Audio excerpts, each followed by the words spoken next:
Welcome back, everybody. I'm Aziz, and it's time for more Valar Rereadis. With me, as always, is Ashea, and today we're covering Eddard 3, Bran 3, Catelyn 4, Jon 3, Eddard 4, Tyrion 3, and Arya 2.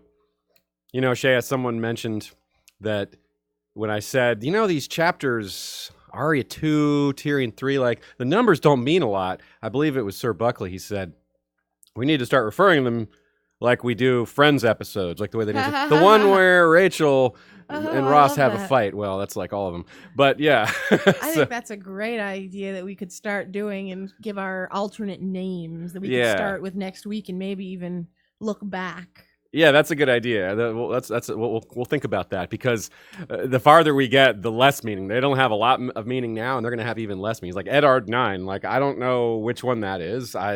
He's probably in King's Landing. I'm sure there's a distinct thing you could think of, and sometimes it could be something very. Anyways, we'll talk about this more. I love the idea. I do. I think it'll work out. I agree that whatever we come up with will be more meaningful than just these numbers.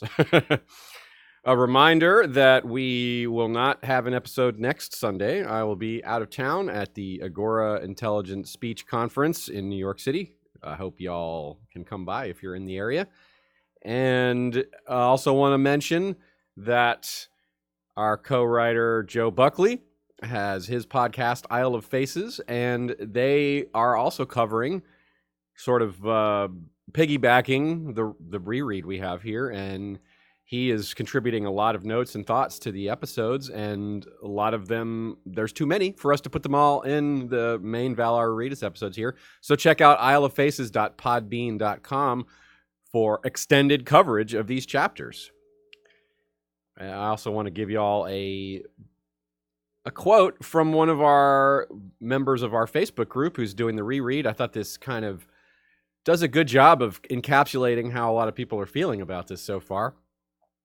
Rereading this book, knowing some of the endpoints and all the context around this is absolutely fantastic. It's like a whole new perspective to experience the story and ways to think about things. Words have new meanings.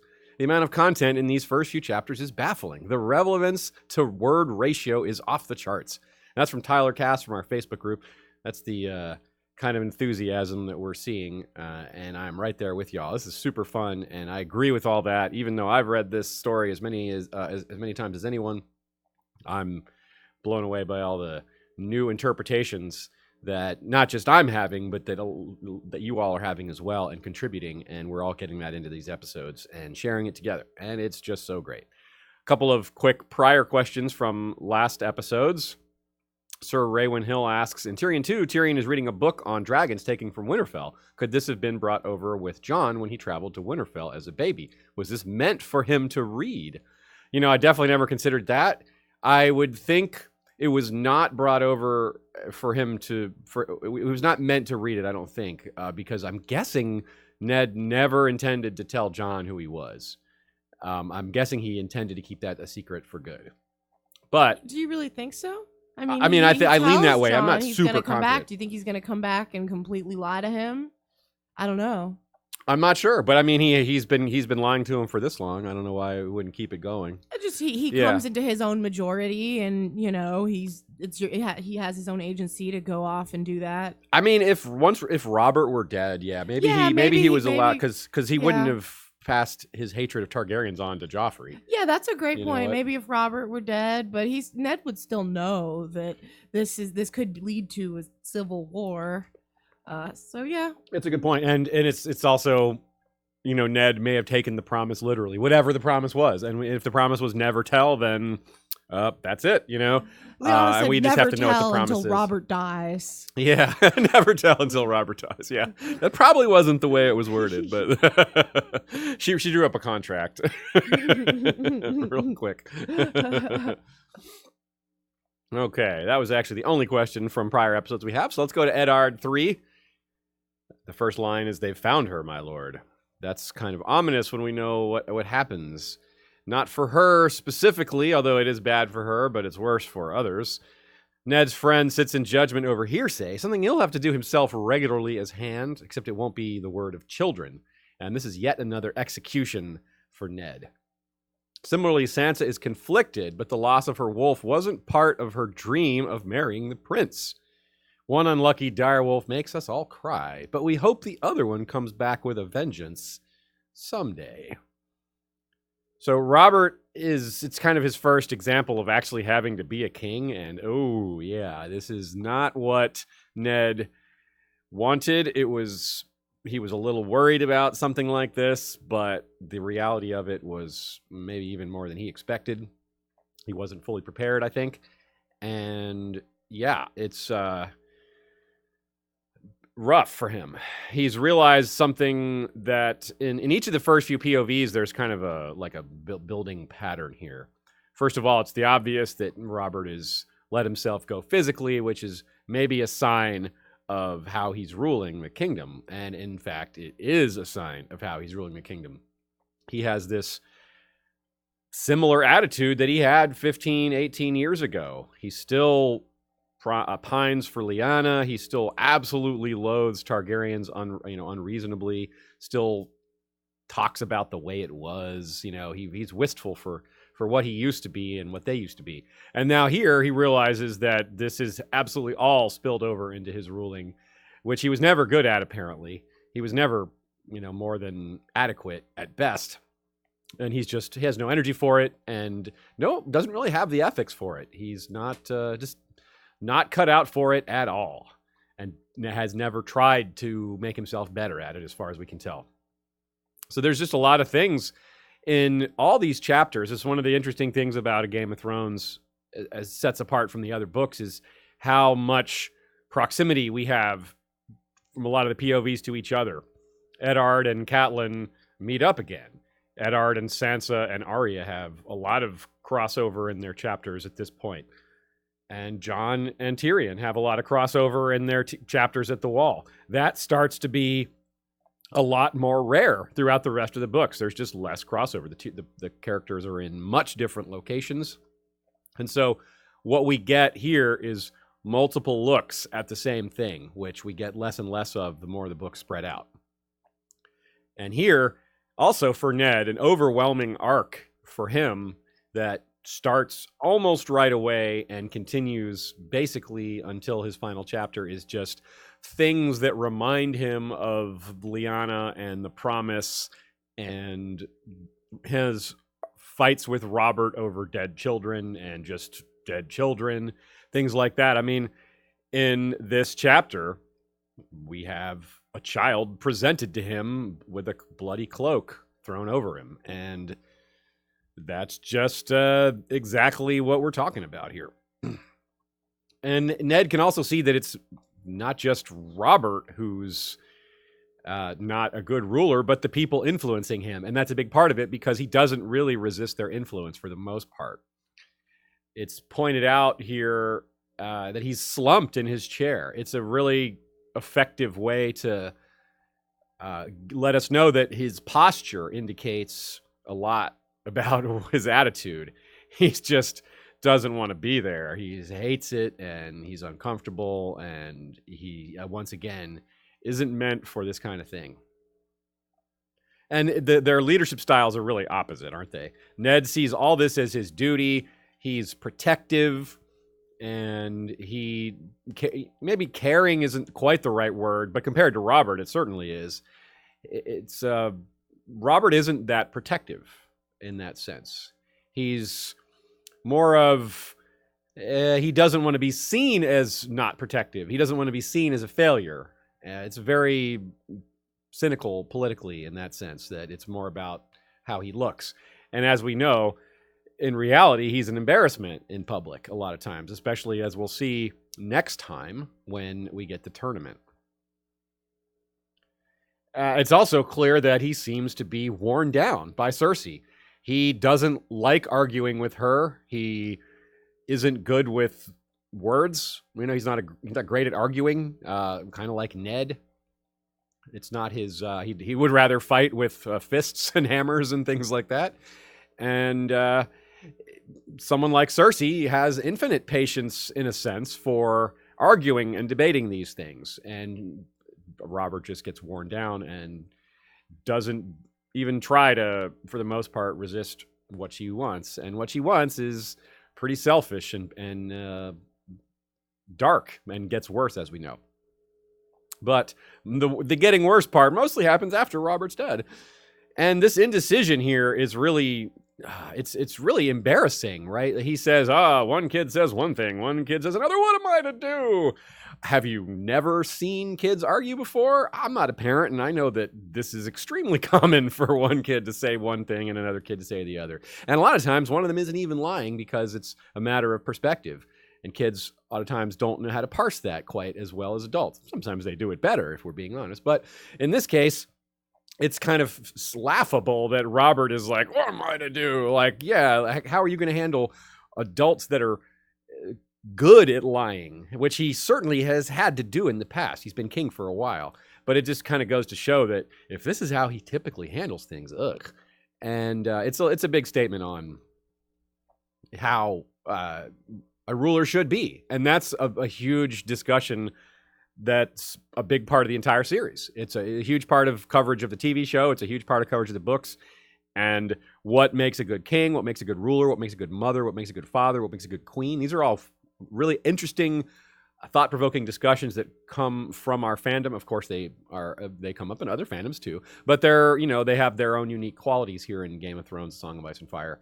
And for example, the War of Five Kings has a lot to say about who is the best king. There's claims, there's popularity, there's the law, there's the real law, meaning Joffrey is the heir by law, but not really, because he's not really the heir, and that's Stannis' idea. And then there's just Robb, because, it's time for them to break free, and they have Balon just wants it. There's all these different reasons why people can and should be kings or queens, and it's all a big melting pot of possibilities. But really, this all just still comes back to the human side of it. Robert is who he is. His ability or lack of ability to be king all goes back to his parentage and his parents' parentage and all that, and the realm he lives in. It's not an excuse for him, but every character, even the worst of them, has their environment plays a huge role in who they are. And Robert has been who he is for a while. The execution of Lady is super painful. It's hard for a lot of people following along the reread, giving us comments and telling us how these different chapters are making them feel or think. It's been a common refrain that this one is extremely painful chapter. Just seeing Robert's just so frustrating. Ned is so tragic. Lady is so tragic too. Mycah is just this perfect example of how the commoners are just so helpless in the face of the nobility and how unfair it is. And of course, there's a lot of foreshadowing and undertones to what's being done with the characters here. Of course, straightforwardly, Sansa losing her wolf is loss of her starkness, which we already touched on in the first few paragraphs of her first chapter. And later, Bran will find out and think about what's happening. This is Bran 6 later, and this quote is just too important. It covers a lot of things that are related to this incident. She lost her wolf, he said, weakly, remembering the day when 4 of his father's guardsmen had returned from the south with Lady's bones. And it strikes him as much as it's supposed to strike us, that's a loss of starkness for him. And we at least get some closure here. It's kind of like, remember those books that Tyrion grabbed from the library he had permission to take just before it was burned? Those books got lucky, I suppose. Well, the 4 men Ned sent home with Lady's pelt didn't get slaughtered along with the rest of the Stark household in King's Landing either, so they kind of got lucky. So the quote continues, here's how we know that they got there. Lachey is going to read this. Summer and Greywind and Shaggy Dog had begun to howl before they crossed the drawbridge, in voices drawn and desolate. Beneath the shadow of the first keep was an ancient lickyard. I should have asked you how to say that. Lichyard, probably. Lichyard, Lichyard. That's bad. Its headstones spotted with pale lichen, where the old kings of winter had laid their faithful servants. It was there they buried Lady, while her brothers stalked between the graves like restless shadows. She had gone south, and only her bones had returned. Why'd you have to give me that to read? So I'm like, yeah, this one's really sad. But let's not just stick with the sadness of this chapter. Let's pad it with sadness from another chapter. Yeah, I'm so mean. And so you can see that she did at least get to her resting place, unlike perhaps Ned's bones, which still have not. And Rob's bones, I guess. Which are, I don't know. Those are at the twins, I suppose. Yeah. Thrown in the river. Yeah, that's quote is funny. It's got lichyard and lichen within like 6 words. Yeah, that's what kind of tripped me. I was like, wait, what? And Ned here has guilt over the wolf later and superstition wrapped into that. If the gods really sent the wolves, then what have I done? And he has this paranoia too surrounding this incident. When he approaches Robert, you know, he's concerned with who found Arya first. After Bran's fall and Jon Arryn's murder and Arya looking like Lyanna and all these things kind of coming together, he's on edge. And of course, as it's pointed out, he doesn't have much sleep. And it's interesting how Sansa was not exactly right about Arya ruining everything, but it was, maybe from her perspective, it was true. It was accurate. Nymeria bit Joffrey. Arya hit Joffrey also. Arya was supposed to be punished, but Sansa's wolf got punished instead. It's not, it didn't go the way she expected. You could see how she would blame Arya for it, even though we know better. But this is part of Sansa's growth. She's going to eventually learn where to put this blame properly. It's interesting too, because we don't get to see Sansa's reaction to Lady's death for quite a while. The next time we see her, it's the start of the tournament, and she's just blown away by what she's seeing. So it's kind of skipped over a little bit. We get her, she processes it later. But it's interesting how George bypasses it in the short term. On the other hand, we're going to get, when we get to Arya soon, she does not bypass this. She's very upset with the death of the butcher's boy, and Ned, as I said, this puts him in the mind of Lyanna a bit, and in both cases, with the children thrown before him at the foot of the throne, meaning Rhaenys and Aegon, it was a Clegane prominently a part of that in both cases as well. The Mountain, of course, was responsible for killing baby Aegon, and now we have his brother killing Mycah. And this is just the first casualty of many to come, especially here in the Riverlands. So I guess it's kind of fitting that this death here happens in the Riverlands. So many innocents and kids and just non-combatants are going to die once Tywin unleashes his men, especially Gregor, and then all the war that follows, where things just get progressively worse. And they haven't gotten a whole lot better even now, because even though the fighting is over, we have winter. So, but Nymeria, there's something interesting. That's one of the perfect examples, I think, of something that is not revealed to us by the TV show. What we saw with Nymeria in the show is basically almost no chance is that's what happens. So it's a good, in the column of things that the show didn't spoil for us, this is a good one. Nymeria, almost nothing about her was spoiled. We don't know what's going to happen, and I'm excited to find out. The quote here, is it true? Is it true that George R. Martin said, "But you don't hang a giant wolf pack on the wall unless you intend to use it"? Well, yes, it is true, apparently, that he said that. So right there, you know that that's a big difference from the TV show. Will these wolves, will this giant wolf pack attack humans or dead humans or both? Well, hopefully. We've seen them at least attack the brave companions, so we know they can do that much. And Arya's still having dreams of being Nymeria, even in Braavos. And she still hasn't fully come to realize what it means. She still thinks that they're just dreams. Maybe she's stubbornly refusing to accept it. Arya is rather stubborn, but one way or another, she's going to probably have to accept it soon. And I love to see here that Nymeria, as in Princess Nymeria, who the wolf is named after, this is very similar to what the real Nymeria did. The real Nymeria. The original Nymeria. Like the Nymeria she's named after, the wolf, after great calamity, proceeds to gather many followers in a land of rivers and kind of takes over and becomes a force. So, yeah, that's kind of neat, right? You got Nymeria, kind of a foreigner and a wolf from a foreign land, picking up all these followers and dominating, like the Princess Nymeria did down in Dorne before leaving her land of rivers, the Rhoyne. Pretty cool. So we'll certainly be coming back to Nymeria some other time, but this is where it all starts. Now we have Castle Derry here. This is actually a really interesting spot to have this scene, because you have Robert, dealing out justice in a spot that was hyper loyal to the Targaryens, and it's kind of like, see, this is what we were loyal to the Targaryens, and now you see why. This is what you get when you, this new ruler ain't so hot, is he? The walls had been bare on his first visit, too. Tyrion had pointed out the squares of darker stone where tapestries had once hung. Ser Raymond could remove the hangings, but not the marks they'd left.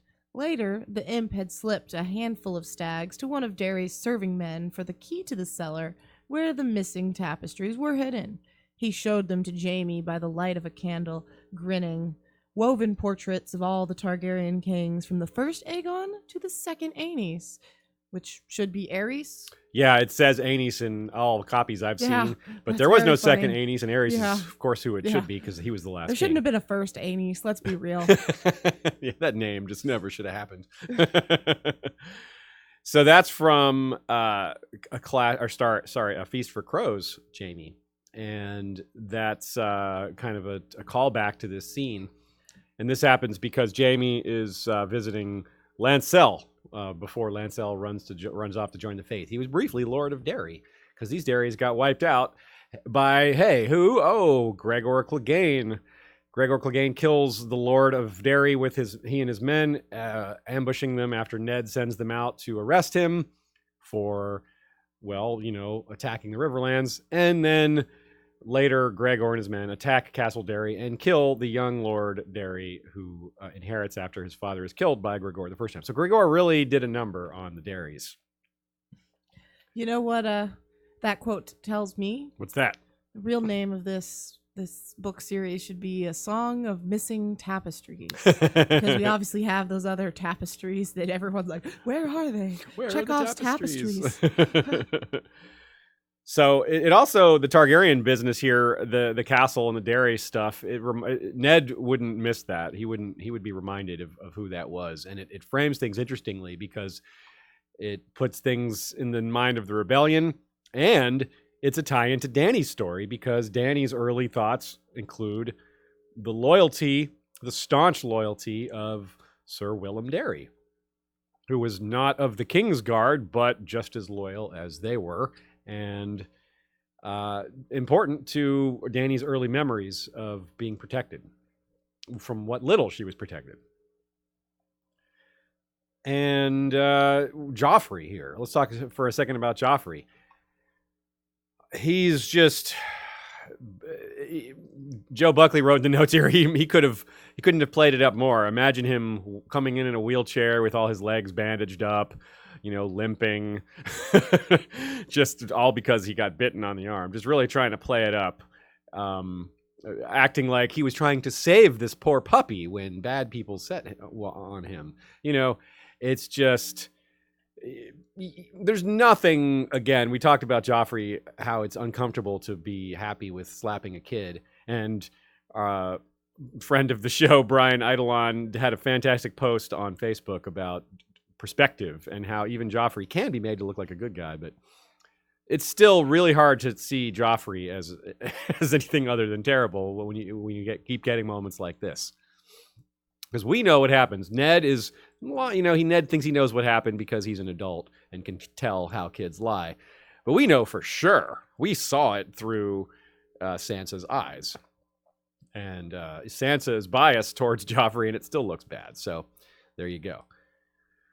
And of course, we don't see a lot of Joffrey Renly reactions, but it's interesting to see that Joffrey's male influences are, they're not great. They're bad. Renly just laughs at him.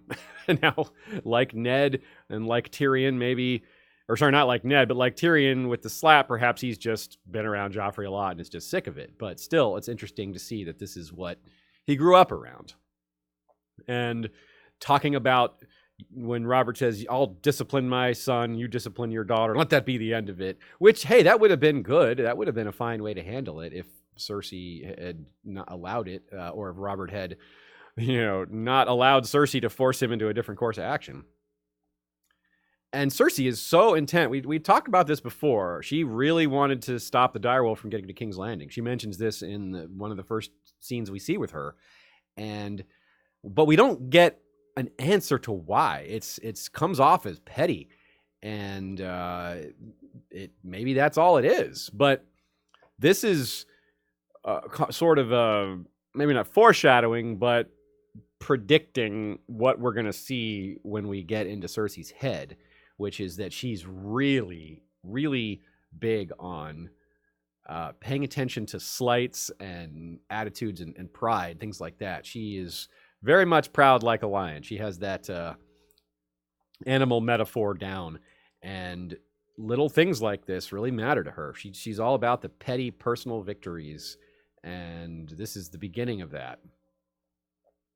We go from this Sansa bit with being, her nice day date to her execution of her wolf. It's a very quick undoing of this prince and princess trope. It's just one chapter, really, in Sansa 1 there.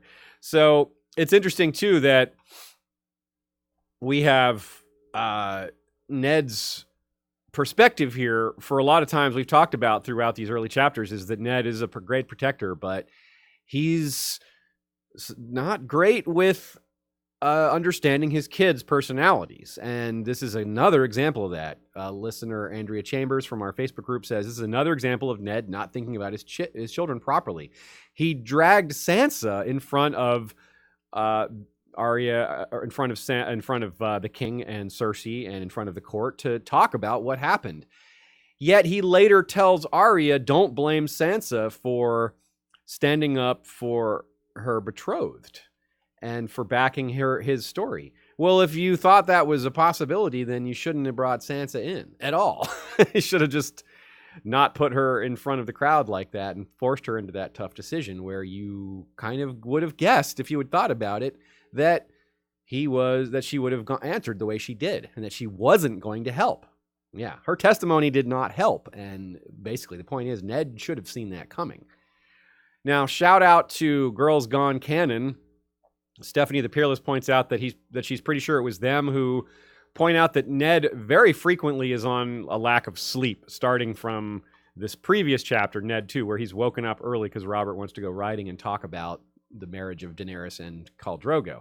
And in this one, he hasn't slept for like 4 days. He's so tired that he can hardly get out of bed. And when he finds out that Arya is been found, he gets really mad and finds his fury. And that's, it's a pretty big deal. So, more questions from Raventree. Ned confronted in a Targaryen castle that he and Robert were not fighting for the same things all those years ago. Lannisters killing innocents, Robert looking the other way. Yeah, that's a great way to put it. That's a very succinct way of putting Ned's conflict there. He was, they fought this rebellion he wanted to save the lives of children. He was against Aerys for Aerys' attitude, not because his last name was Targaryen and not because they were threatened. Robert was like, it's almost like Robert is king because they tried to kill him, not because they tried to kill him and his friends and did unjust things. It's, there's more to it than Robert sees, and Ned does see all these things. And Mary points out, it's interesting how Robert has such a passion for hating Targaryens, but his claim derives from his grandmother, who was a Targaryen. And yeah, There's some interesting RLJ vibes in here. The line, "It is a great crime to lie to a king," is what Robert says to Arya. And, well, is that a statement on Ned lying to his own foster son, Jon, or other people lying to Jon about who he is? Maybe. And a shout out to Radio Westeros also, who point out that there's some Aerys and the Night of the Laughing Tree vibes here with Cersei, meaning that Cersei doesn't necessarily want to execute Arya how Aerys wanted to execute the Night of the Laughing Tree, but it's a similar sort of situation where you have a younger kind of innocent person that really just tweaked authority. Didn't really do anything that bad, but is being, a heavier punishment is being called for. And you even have the laughter in place here because of Renly. Renly is laughing, and that's a great catch by y'all. Brendan B. says, in this chapter, Robert says, "Get her a dog. She'll be happier." And, of course, the Hound shows up. And, of course, there's this mention of the bloody cloak, which is also a theme in Sandor and Sansa's relationship. Obviously, Girls Gone Canon goes into much more detail throughout their coverage of Sansa because Chloe loves these two. So if you're looking for more discussion of that, I recommend their coverage of that. And indeed, their coverage is a little different than other reread podcasts in that they cover each POV one at a time. They don't go chapter to chapter. They'll do all the Ned chapters, all the Sansa chapters, etc. So it's really hyper-focused on single POVs, which is a really good way to do it. Marin Mehus says, "Lol, the subtitle said Lord of Dairy," as in dairy products. Yeah, we just some people live when we're live streaming, you can watch with subtitles, and sometimes they're quite funny since we're talking about not real words. Yeah, so far they look really good. Like, subtitles have actually functioned really nicely. They do a good job, but of course they can't get the difference between synonyms or homophones like that and weird words. Like, how are they? Relore. Like, how's that? How did that look? Yeah. Azor Ahai. Yeah, exactly. Like, these are...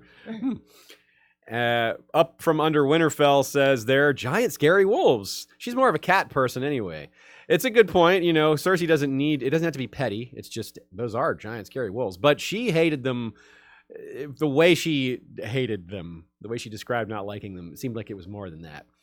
Which is why Christina Manoli says, to give her credit, Cersei got rid of 2 real threats in the direwolves, and then Nina added on to that with, "I also wonder to what extent Cersei was concerned about Sansa as the younger, more beautiful queen. Taking away Lady is taking away a source of power for her." That's a really good catch by Nina there. It's a good reminder of what we're supposed to be doing during this reread, is rethinking all the perspectives of these characters based on things we learned later. And that's a perfect example. If Cersei is, and she should be, already thinking about, as she should be her whole life, since that prophecy happened very early in her life, the Valonqar prophecy that is, that a younger, more beautiful queen will come along and cast her down, so to speak. And she sees Sansa with this badass wolf and is very much beautiful.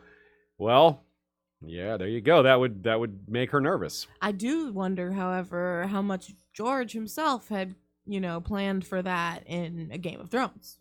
Probably not so much, because it seems that the Valonqar was a late addition to Cersei's chapters, but it doesn't mean he didn't have the idea. Just because it was added later doesn't mean he didn't have the idea early, and maybe maybe he decided he wasn't going to do it, then he changed his mind back to the original. Like, actually, I am going to do that. And sometimes things just work well. You just write it, and it just naturally fits later, and you're like, wow, I really set myself up for this to fit. Exactly, yeah. He just wrote her being hyper jealous, and then you can write in reasons why that jealousy fits so well afterwards. So let's move on to Bran 3. This is a really big chapter. Probably, along with Eddard 3 and maybe Jon 3, are probably the biggest ones of this time around, of this session, that is. So, of course, Bran 3, as usual, his chapters are jam-packed with some of the most mysterious and unresolved plot elements. Here we have the three-eyed crow, visions of impaled dreamers, peculiar language repeated in later chapters that has spawned many a theory, many an interesting theory.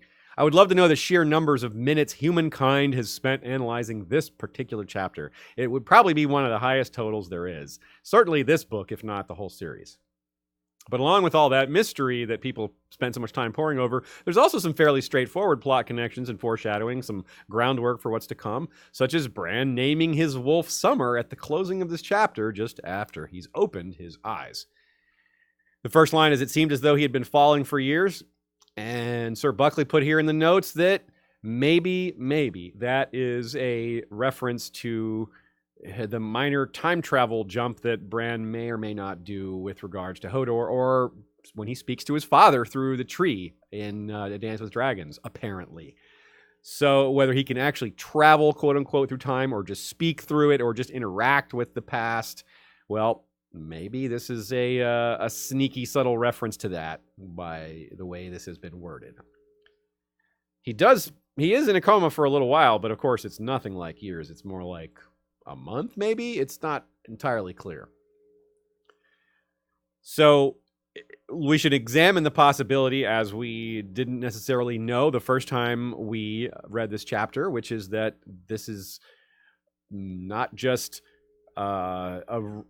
something that Bran is built for. It's something that several people might be built for. And you maybe go through this Green Seer recruitment process that worked for Bran that may not have worked for some other characters. Of course, there's the theory that Euron is a failed Green Seer. And of course, in later chapters, it'll be revealed that Rickon has a few dreams as well. And Jojen Reed. And when Jojen's father, Howland, hears of this, he sends them, meaning his son and daughter, to Bran. And that's really interesting. The Ice Spires, the Impaled Dreamers, there's so much to unpack here. And Mormont's Raven, a few chapters later, demands the same corn that this crow does, which, given how the early plot elements are maybe not tighter, but they're more jam-packed into each chapter, because, again, this was planned as a trilogy. When something pairs up, connects the dots like that so blatantly, it really is meant to be meaningful, almost certainly. And so we have to really pay close attention to those things. They get a little harder to catch later because, as we say, the chapters are more spread out, the plot's more expansive. So these things can be a little easier to miss when there's so many other things going on. Well, let's talk about a few of the specifics that happen here. There seems to be like a removal of memories, or a maybe penetration of his memories. That's kind of an unexplored ability that the Three-Eyed Crow / Bloodraven has here. And it's kind of creepy as well. It opens up a lot of possibilities. Well, and that's part of why this chapter is so heavily theorized over, because when you open up possibilities like that, you have to explore all of them, and that's a lot of ink can be spilled over that.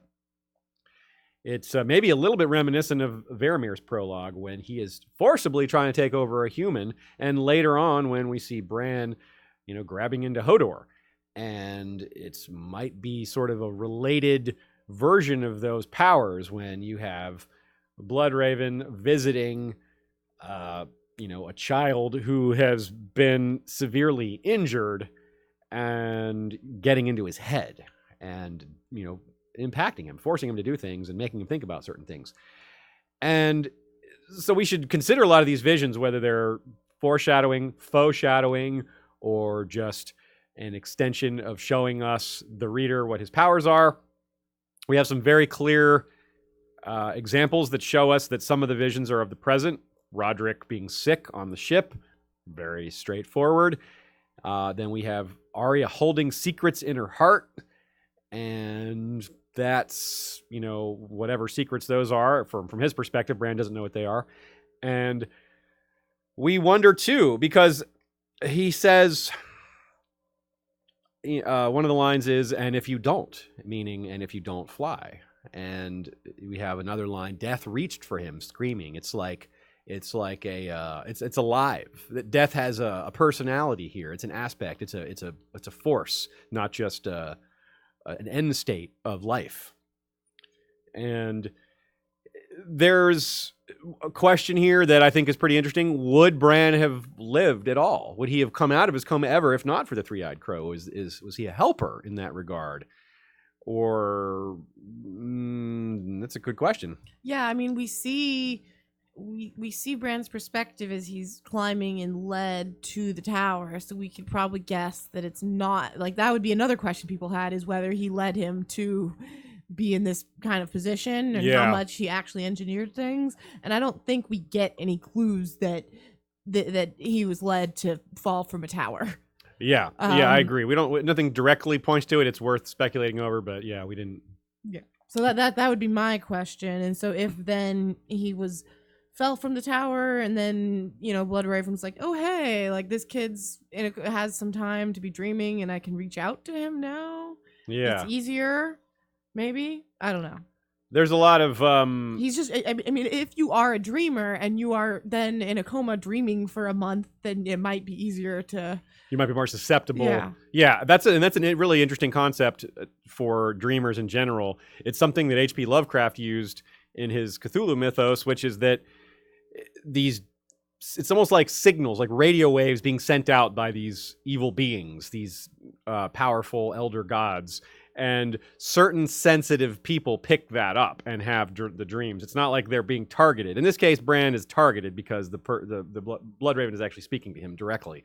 But it's almost but certain people might pick up these energies, magical energies, and they'll have these dreams because they're sensitive to it. They have the sensitivity, like someone like Jojen Reed. I need to see like some Bloodraven Freddy Krueger mashup now. That's a good one. And there's definitely things you can see here, early elements of Bloodraven's personality that carried over to the full fleshing of his character. Like his sarcasm, are you really a crow? Are you really a boy? And, hey, I'm flying and I've noticed. And yeah, just little bits of sarcasm and say, got any corn? Just, it's like he's got a sense of humor, even though it's a very serious situation. You got things like, now you know why you must live. And so it's an interesting combination of very serious and, with some humor mixed in. And that's very much what we see from him later when we see him in person in the Mystery Night. And there's gray mist all over this chapter. There's several mentions of gray mist. One of them in particular reminds me also of Bloodraven's cave. It was cold here in the darkness. There was no sun, no stars, only the ground below coming up to smash him, and the gray mists and the whispering voice. So Bloodraven is the whispering voice, and of course that's the main voice he's going to hear when he gets to the cave, but of course there'll also be the children of the forest and some other things. But beneath the earth there, Bran thinks about how it's completely dark.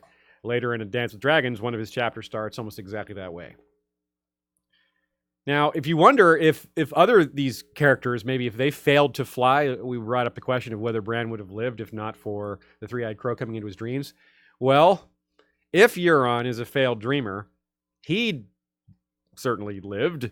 Maybe it added to his madness or something, but it didn't. He certainly didn't die. And so maybe some of them die. But if Euron was one of them, then that would prove that not all of the dreamers died, meaning these bones of 1,000 other dreamers impaled on these ice spires might be not the fate of every dreamer that failed, but it might be some of them. And it's not clear whether these are recruits that Bloodraven has been searching for and so many of them have failed. I would guess no, because there's so many of them. So my guess more leans towards that these are the spirits of dreamers over long periods of time. This Heart of Winter may not have been active enough to send its legions south into the realms of men, but it didn't, cease to exist for 8,000 years. It's been there wherever there is. There's also this pairing of themology with wings. Bran looking, trying to see if he has wings and wondering if he has wings and you should have to spread your wings, blah, blah, blah, is pretty similar to Daenerys and the wings kind of ripping out of her back and thinking about flying. And that's a big part of why people wonder if Bran will warg a dragon eventually, because that language is similar. But it doesn't have to be related because, of course, we see Bran flying in a lot of ways that has nothing to do with dragons. But still, it's a worthy comparison. Bran also sees, related to Daenerys, the dragons in Asshai. I think this is foreshadowing because it seems that George originally intended for Daenerys to go to Asshai with the original plan. Remember, he was originally going to have her find the eggs near Vaes Dothrak, which is already pretty far east. And so it seems like the original plan was for her to go there, and he's changed his mind. Instead, there's going to be flashbacks. There's going to be Melisandre maybe giving us some information on Asshai. But that doesn't mean those dragons weren't really there. He saw dragons stirring beneath the shadow. And even though there's some hintification, that's a new word, hintification, that dragons are gone from the world, if he saw them, maybe there are still some dragons to the far east. It's a bit of a world-building conundrum that George may have given himself. Not that it's hard to solve, but it's worthy to consider. And of course, the tree looks back at him during the dream. He sees Winterfell, and the tree kind of looks back at him. That's probably still Bloodraven, but it's interesting to consider that there's the three-eyed crow and the werewood looking at him, which maybe argues that there's something else going on. There's multiple beings in there, but that also fits with the notion that the old gods are a collective, that the pantheon of old gods isn't just, the latest Greenseer speaking for all of them. There's bits and pieces of their personalities all in there. And so that's something that also very much not revealed to us by the TV show, something I'm very much looking forward to getting more information on. And then the chapter continues with Jon's foreshadowing. We have Jon sleeping alone in a cold bed, his skin growing pale and hard as the memory of all warmth fled from him. That's pretty heavy foreshadowing for Jon's death and probably rebirth. And in Jon's chapters too, you get a lot of that. Jon constantly thinks about how cold it is. And a few people think that the heart in her heart thing, referring to Arya, might mean that Arya has to be the one to give the gift of mercy to Stoneheart. It might be a little reach there, but I wouldn't be surprised either. Of course, we get visions of Sandor and Jaime in the mountain. We have this quote here.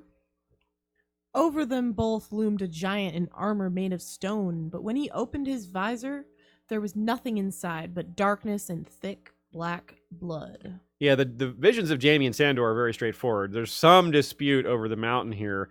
The giant in armor made of stone really fits the mountain as he's resurrected, but it also fits Littlefinger because of the Titan of Braavos, and that being the sigil of his grandfather. Remember, Littlefinger uses the Mockingbird sigil, but it's not the original sigil of his of House Baelish. But the thick black blood is pretty unmistakable for Gregor. However, it could be a little of both. And these characters loom over Arya and Sansa in particular. That's part of why there's an effort to include Littlefinger in this, which does make some sense.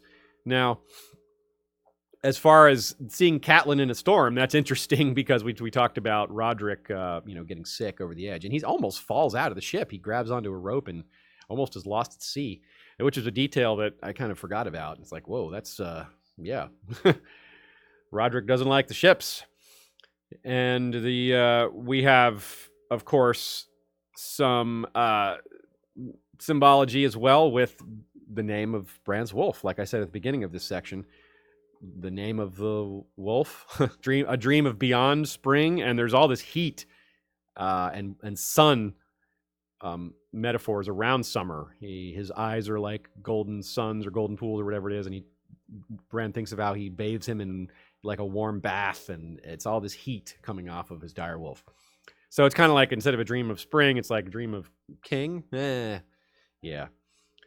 And we have another little bit that I want to mention is the curtain at the end of the Light of the World is mentioned by a Facebook member, John Hagee, the Prince of Knoxville, who says the curtain of light makes him think of the Aurora Borealis, which is, of course, at the North Pole, really far north. And it makes sense that, and well, not perfect sense, but I mean, it seems likely enough that at very far north regions like that they might have something similar. Yeah, I agree. And especially because of there is a lot of interesting light quality to the others with the way they reflect the mirror light qualities. Yeah, and the Aurora Borealis, I mean, it's such like a interest, like magical, truly like just see like, yeah.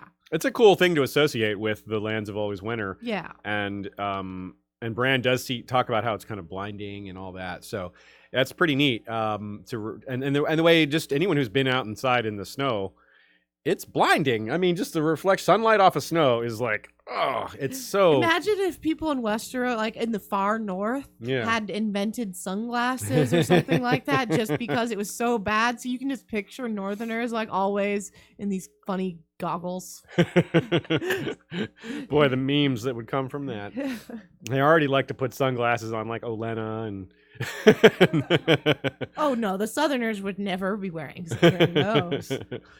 And of course, one of the bigger quotes that people love to point to here, a couple people cited this one, that his hand trembling like a leaf. It's not only a little bit of a call to the Child of the Forest leaf, but just the tree symbolism, which of course he is heading towards much later in his arc. I think it's also evocative of the falling.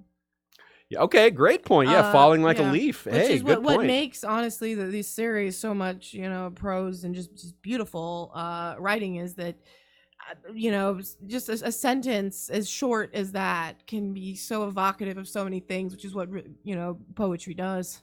Yeah, and it just goes to show how every sentence deserves a second, third, fourth look, because there might be something George is suggesting that we missed. And that, again, is why I love sharing these episodes with you guys and doing this together, because you guys, there's no way we would catch all these things, and you guys catch so much of it that we miss. Andrea Chambers points out that there's no Rickon in Bran's dream, which I believe is almost reverse foreshadowing, meaning that if George had it to do all over again, he would have put something in there for Rickon, because initially, by naming Rickon's wolf Shaggy Dog, he indicated that Rickon's story was unimportant, because that is what a Shaggy Dog story is. It was a kind of an over-the-top reference, but clearly Rickon's story became something more. You don't have him go off with Osha, do his own thing, go to Skagos. That's not a Shaggy Dog story anymore. That's an interesting side plot. I think we would all agree that it is interesting, but some people might still think of it as a Shaggy Dog type of story if he does all of this and we're following him and it's like mysterious, and then like we get to the winds, and it's just I'm curious. I would not call it that, for example, but some people could. I suppose. But it would be easy for George to have put in like something with Rickon and like a goat or something, or like or Shaggy Dog is digging in the graveyard. It's like eating dead bodies or something. Yeah, that would be a good one, digging in a graveyard or something. That's kind of cool. From Stephanie the Peerless, Bloodraven tells Bran that he'd been waiting for him for a long time, but the 1,000 other dreamers seem to imply that Bloodraven is waiting for another Green Seer rather than Bran specifically. Do you agree? I don't think so. I think that's a good theory, but I would lean the other way. I think that I half answered this before when I pointed out that given there's so many of them, I think that it has to be a much longer period of time that some of those impaled dreamers came before Bloodraven's time, because that's just too many to me. But I mean, think about how long Green Seers would have existed, so it seems like it's about accurate for a huge stretch of time. Yeah, and not it wouldn't necessarily fit 50 years, which is roughly more like 45. I think that's a long time period. Like, I mean, think about how long Bloodravens hung on in the tree. Like, they have to have long lifespans. And he says that only 1 in 1,000 will be, will have the skin changer gift, and 1 in 1,000 will have the green dreams, etc. So it's supposed to be super, super rare. So yeah, how could there be so many in just this 45 year period? So I think what he means by waiting for one, meaning he's waiting for someone that has the power, not he's waiting for Bran Stark. He's waiting for a specific individual. He's waiting for someone that is worthy. That's what I think he means. Waiting for that person to come along one way or the other. From Carmen Standop, the Hound is ash burned at the end, death by fire with the mountain, a giant in armor of stone. Yeah, ash burned is ash burned at the end. Yeah, I wonder, that's a good one. I hadn't thought of that, because I think this is what she's saying here, is that's a reference to the TV show, how they both went over the steps into that giant fire. If that's how they go out in the books, yeah, then that would fit pretty well. Of course, he's already burned, so that's what people want to point to. But this is, again, we never say, oh, it has to just be one thing. George is a master of multiple meanings. We have no idea whether the battle between the Mountain and the Hound, whether that will end in the way it was in the show. Yeah. But maybe, especially with this quote. Christina also points out that the Hound and Ash could be a connection to R'hllor. In the show, he was able to read the fire. And she pointed out that she's going to be looking for, in her reread, for Hound and Fire connection quotes. Interesting. Yeah, okay. That's a good point. Yeah. But it makes it tricky because his past is so tied to fire. Mm-hmm. So you can't really tell if the fire references are about his future or about his past or about his current fears. It's similar to Tyrion and dragons because, there's all this foreshadowing with Tyrion and dragons. But and it's going to be involved with dragons, but does it mean that he is one? It's not clear. Yeah. That's very good. Very good. Good job, y'all. Raventree also says, I'm now starting to think every time Grey Mist is mentioned, it involves Bloodraven listening, watching, or doing something. Well, y'all, look out for the Grey Mist. Do searches for Grey Mist. Go to a search of Ice and Fire or whatever. Use just the word search within your ebook copies and tell us what you find. Like I said, I think it was 3 or 4 times that Grey Mist was mentioned in this Bran chapter. I did look it up when I saw that question, and there was a big stretch of time where he really didn't mention it much at all. But in the Prince of Winterfell chapter, there is mention. And along with that whispering voice, and that's obviously a big chapter where we feel, of course, that's not Bloodraven, but the idea of it being associated still with those powers being used. Yeah. And of course, the Grey Mist is even more apparent in the Dunk and Egg novels where he appears, which is mostly just the third one. He's only mentioned in the second one and not mentioned at all in the first. Interestingly, I did see a mention of Grey Mist associated with the Lord of Bones. Really? Yeah. Interesting. I mean, there's magic involved there and very different. I don't know. I thought it was weird that was mentioned. Yet another example of something that the show did not really touch on at all that we have left for us in the books to discover whenever we get them. Pretty cool. All right, let's go to Catelyn 4. Hold on, there's one that I hadn't had time to paste in the document, but I think is worth mentioning. Marin Mehus says there's a condition called snow blindness. You can actually burn the top layer of your corneas from being exposed to sunlight on snow for a period of time. It's supposed to be extremely painful. So I that would be really interesting. We haven't heard any mention of that in the books, but I guess I have heard of that, and I feel like we should have seen that. It's kind of neat. No pun intended. Yeah, snow and ice and light are a thing. Like that's a thing that goes together. It's kind of an aspect. Like fire, nothing burns like the cold. Nothing is burns your eyeballs like I would like to see there's a few more blind people in the north. But of course, it's a period of time. But I mean, they're out in the snow for so long. Sometimes I don't know. Yeah, I guess you'd have to just get used to it. I guess living imagine, going from. Maybe they've evolved. They have slightly different eyes than normal humans who can stand the sun. It's interesting. Yeah, like the Children of the Forest would go from underground where it's pitch black to whoa, give my eyes a second to adjust, man. Woo. That's funny. Okay, Catelyn 4. The first line is, "We will make King's Landing within the hour," and so we do, and it's it's spectacular. Catelyn and Sir Rodrik arrive in the Adder's Nest. She is correctly suspicious of so much, but not suspicious enough. But what a challenge she faces as she comes in fresh off the boat in the largest city in Westeros. She's almost immediately confronted by the 2 greatest plotters in this entire series, 2 of the most skilled purveyors of intrigue at the same time. That's not exactly fair, is it? No, it's not. So, show me King's Landing. So much world building and history in this one. I love it. I love when we get that. I love seeing how early this stuff is introduced. The Aegon Fort, the Age of King's Landing, the Red Keep, Maegor the Cruel, and the incident with him killing all the builders. All that's here. We've got this quote. "Now the city covered the shore as far as Catelyn could see. Manses and arbors and granaries, brick storehouses and timbered inns and merchant stalls, taverns and graveyards and brothels, all piled on one another. She could hear the clamor of the fish market even at this distance. Between the buildings were broad roads lined with trees, wandering crookback streets, and alleys so narrow that 2 men could not walk abreast." So now imagine all that, the size of all that in winter, or imagine it's set on fire, or imagine both. Imagine it on fire in winter. It's just every time I hear about these large population centers, or every time they're redetailed as we go through these again, it just makes me think of winter and how many of these are going to turn into whites, and where's the food going to come from, and how many of these are going to burn or be destroyed in some other way. It's just, it's all has a different outlook than it does for Catelyn here. But it's also interesting this is all at a distance. It's between the combination of Ned and Catelyn's chapters where they both arrive at King's Landing. There's no look at the common people, really. It's mostly because we don't get a double description of King's Landing. Ned starts off at the Red Keep in his chapter in Eddard 4. And here Catelyn is sailing in. So, of course, she has limited interactions with other people.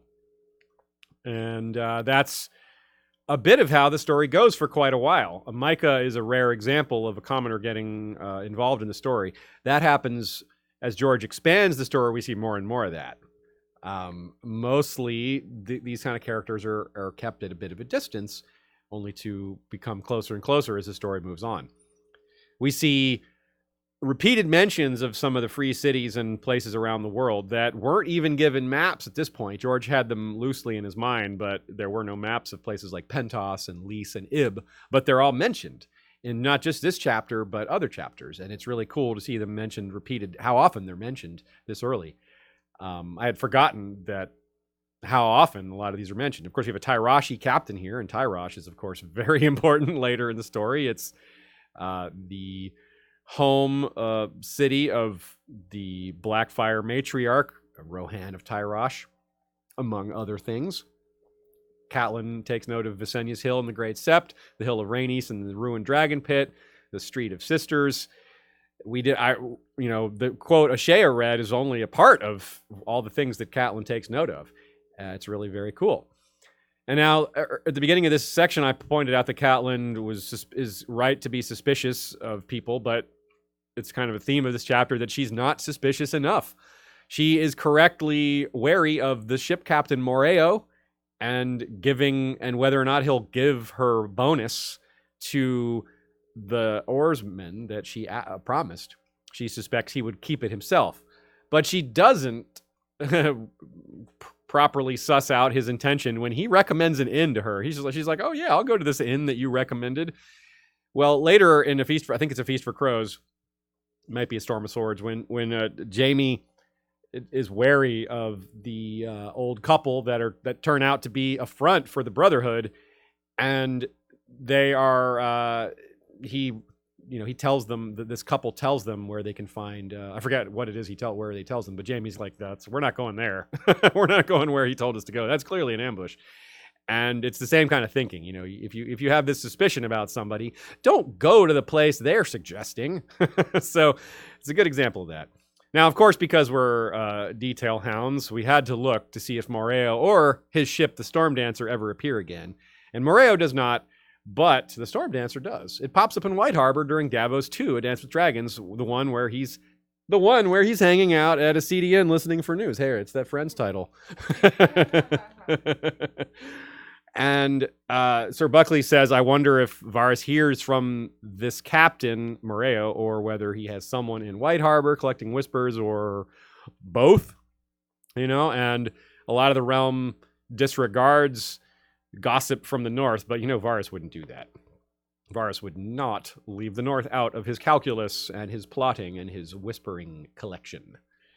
So yeah, Littlefinger and Varys at the same time, and only Ned has to face that. And even when Ned has to face that, well, I guess Tyrion does too. They're not, kind of working against him at the same time. This is a rare moment where they're not allies, but they're kind of sort of allies in this moment, in that they're both kind of manipulating Catelyn and wondering what the heck is going on. They're concerned for different reasons why she's even there. Most of the court went to meet Robert and Cersei on the road because, of course, they're coming back down on their slow wheelhouse, and of course that's how they do things. They get their fancy greeting on the road, welcome back the king and queen, all that. So It's just most of the council is gone. So we have Littlefinger and Varys, and of course Pycelle is around too, but he's not in this chapter. Littlefinger claims no knowledge of Bran and Sir Roderick, and that is believable, especially given what we just said about the lack of whispers in the north. Littlefinger would probably be keeping an eye on them because of his own, desire to get Catelyn, but he would be paying attention to different things. But it seems like this dagger lie is a bit reckless. He really doesn't seem to have a lot of information about what's going on, yet he, takes a stab, so to speak, with setting the Lannisters and Starks against each other. And yeah, did he come up with this on the spot? We got to wonder. If these early chapters and these introductions, these characters tend to contain elements that speak to the character's eventual fate, then it could be this lie that comes back to haunt him, as it did in the TV show, or it could just be that the fact that he is occasionally prone to reckless, gambly, risky lies, that maybe he sees some great reward in it, but if he doesn't take the time to think it through, he might be an angle he failed to consider, or something that just comes back to bite him later. So it's interesting to see. Again, to refer to the show, whether that's his fate or not, I would lean towards probably something similar, but I'm also guessing there's going to be a lot of different details, and the road to get there is going to be a lot different. And I don't exactly know whether it will be whether it'll be so poignant, just the actual dagger that started it all is going to be the thing that is his downfall. But it's entirely possible.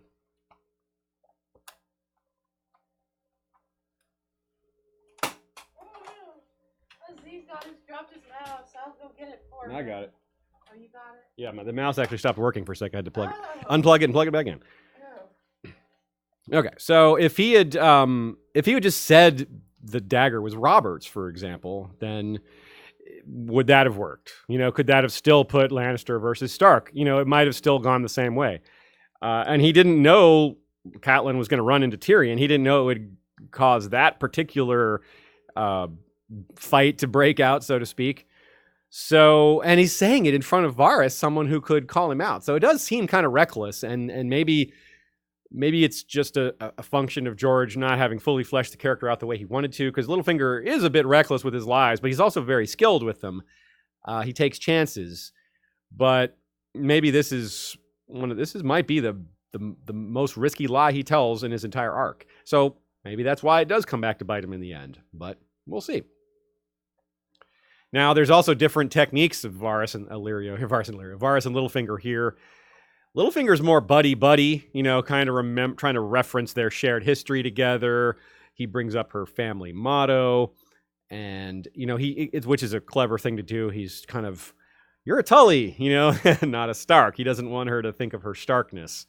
And he's, kind of, in his way, living in the past like Robert with when she was still single, although she was never really available, even when she was single.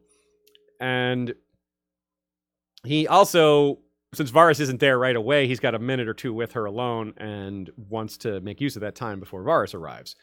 Now, Varys, let's talk about him. This is funny. There's early talk of him as a sorcerer, which becomes almost funny later when we learn what we learned about him and his dislike of magic.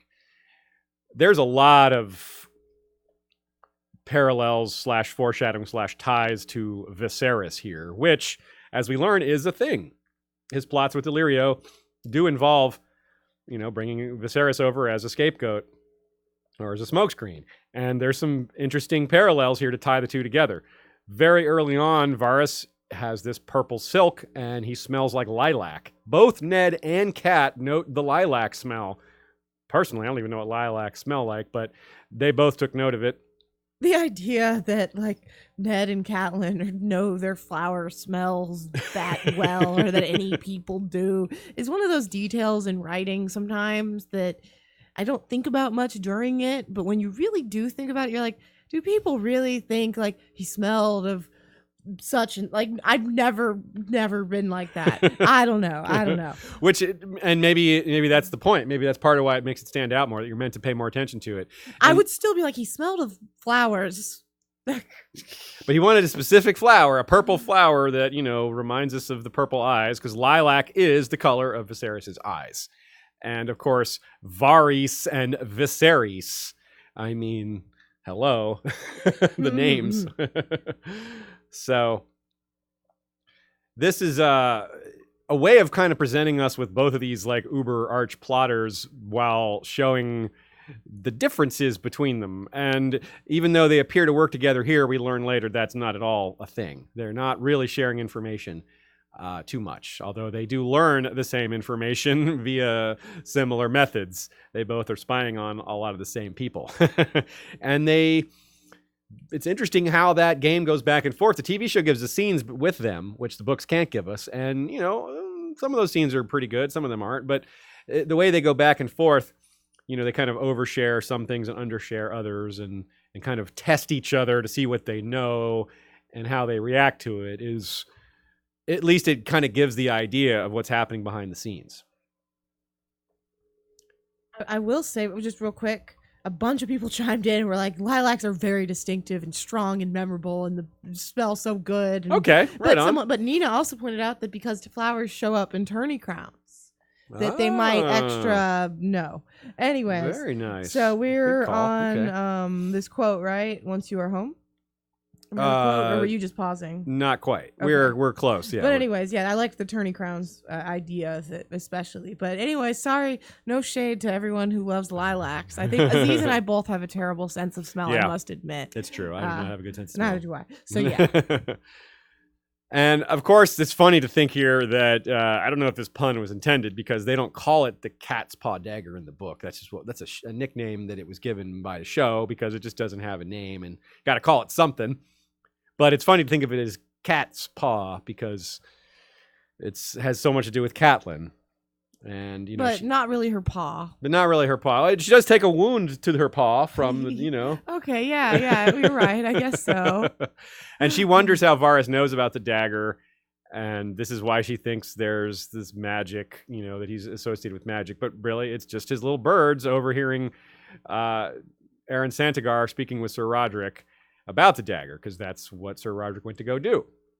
And he knows that they're sitting there drinking, waiting for Catelyn. So that implies his spies have been watching or are actively watching.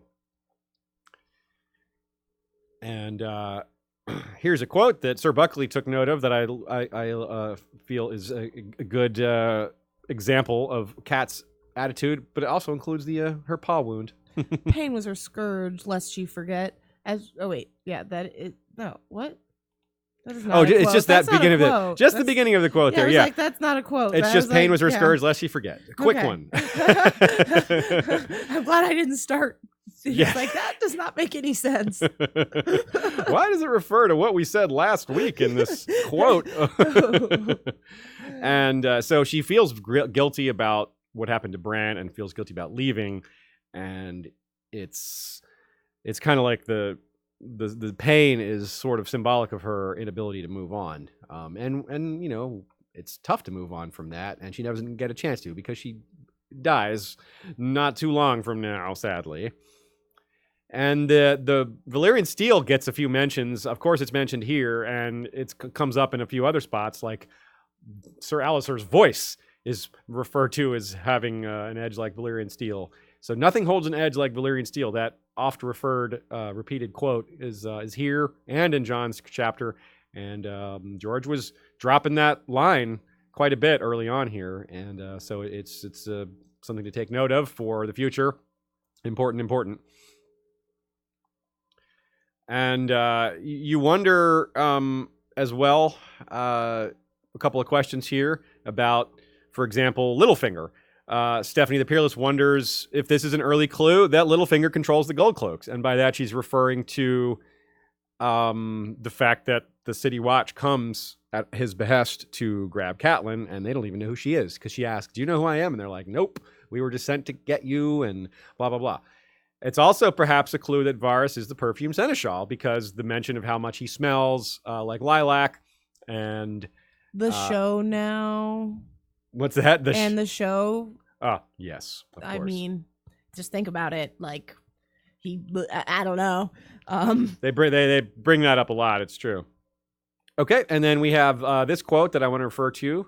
Michelle will read it, and we'll talk about it for a sec. Once you are home, send word to Helman Tallheart and Galbert Glover under my seal. They are to raise 100 bowmen each and fortify Moat Cailin. 200 determined archers can hold the neck against an army. Instruct Lord Manderley that he is to strengthen and repair all his defenses at White Harbor and see that they are well manned.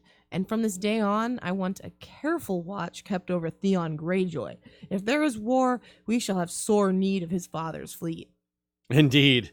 It's too bad that she apparently did none of this. This was Ned telling Catelyn what to do after they meet at the brothel. Unfortunately, it's not entirely her fault, though, because he did say, once you are home. She never did actually get home. So technically, yeah. But it's too bad those orders weren't followed. I think Manderley did start to do that anyway, so it's possible that word was sent. But yeah, oh well. No one kept a close eye on Theon Greyjoy. In fact, the opposite was done. They sent him off. So, other questions? And this set is not so much questions, but a nice discussion about differences between Littlefinger and Varys.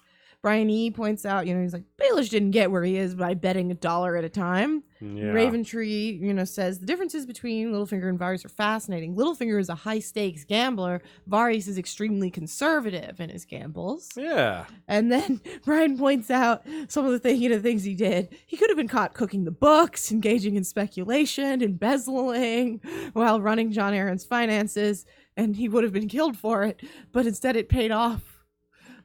Yeah, that's a good point. That was interesting. And then Raventree goes on with, he didn't get caught because no one understood financial crimes, it seems, and no one could read his financial books. It even gives Tyrion headaches. Yep. And then finally, a joke from Brian E. Mayhaps there's a white-collared link for the chains of maesters who study accounting principles. Very few maesters forged that one. That whole interaction cracked me up. Good job, was y'all. relevant as well. All the more reason to join in on these episodes live if you get the chance. Every Sunday at 3 Eastern is when we're here, y'all. John 3. Rather than writing a brief summary, as we usually do for these chapters, I just wrote a 3-word summary for this one, which is, no, you are. The courtyard rang to the sound of swords is the first line, and Sir Buckley had some great takes here that we're using, and it's like the common trope of the poor bastard boy picked on for being who he is, and a mean, unfair authority figure, making things even harder on him. And then, we feel sympathy for him.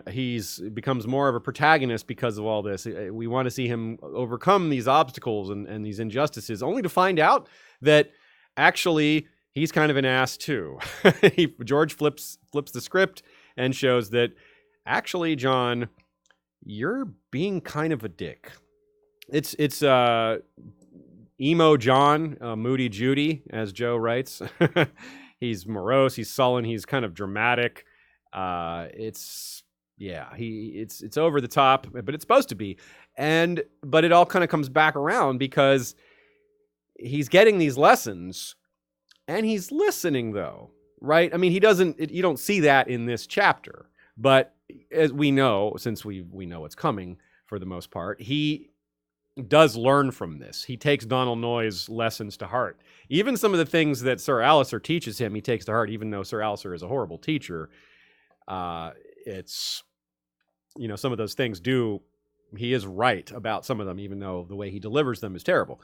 It's early leadership lessons here. John is learning about the value of seeing these people as his brothers. That's what they are. He's accepted that this is what the Night's Watch is, but he hasn't accepted these people.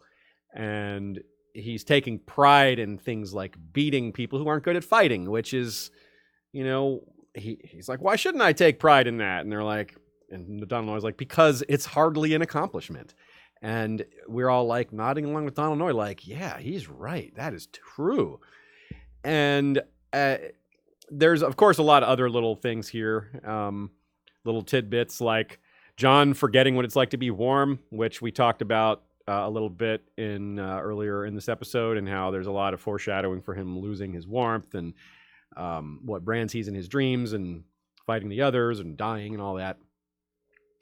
And it's interesting, too, that we actually see Jon fighting, because this whole him being proud over winning in the yard casts an entirely different shadow over the scene with Arya where he's watching them practice and isn't allowed to practice with them.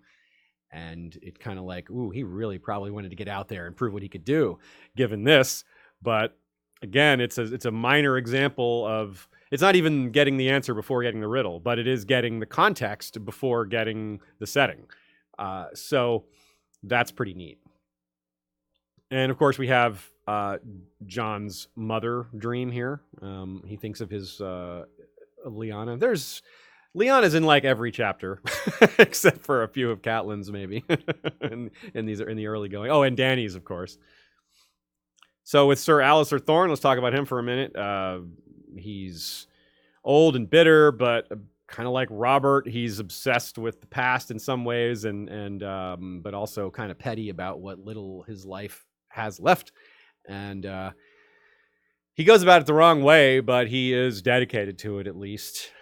We don't really know what kind of role he had under the Targaryens, other than that he was a loyalist. We're not really sure. The House Thorne isn't a super well-explored house, but it's hard to believe that he honestly believes this is helpful to the Watch. You know, he wants to toughen them up, that's the right attitude. They do need to be toughened up, but the others aren't going to bully them. The others aren't, the wildlings aren't going to emotionally abuse them. That's not the kind of toughness they need. They need, physical toughness and to be taught how to handle those things, to be taught how to handle the elements and how to handle fear of your enemy, not by just, this is being mean to them is not going to get them there, right?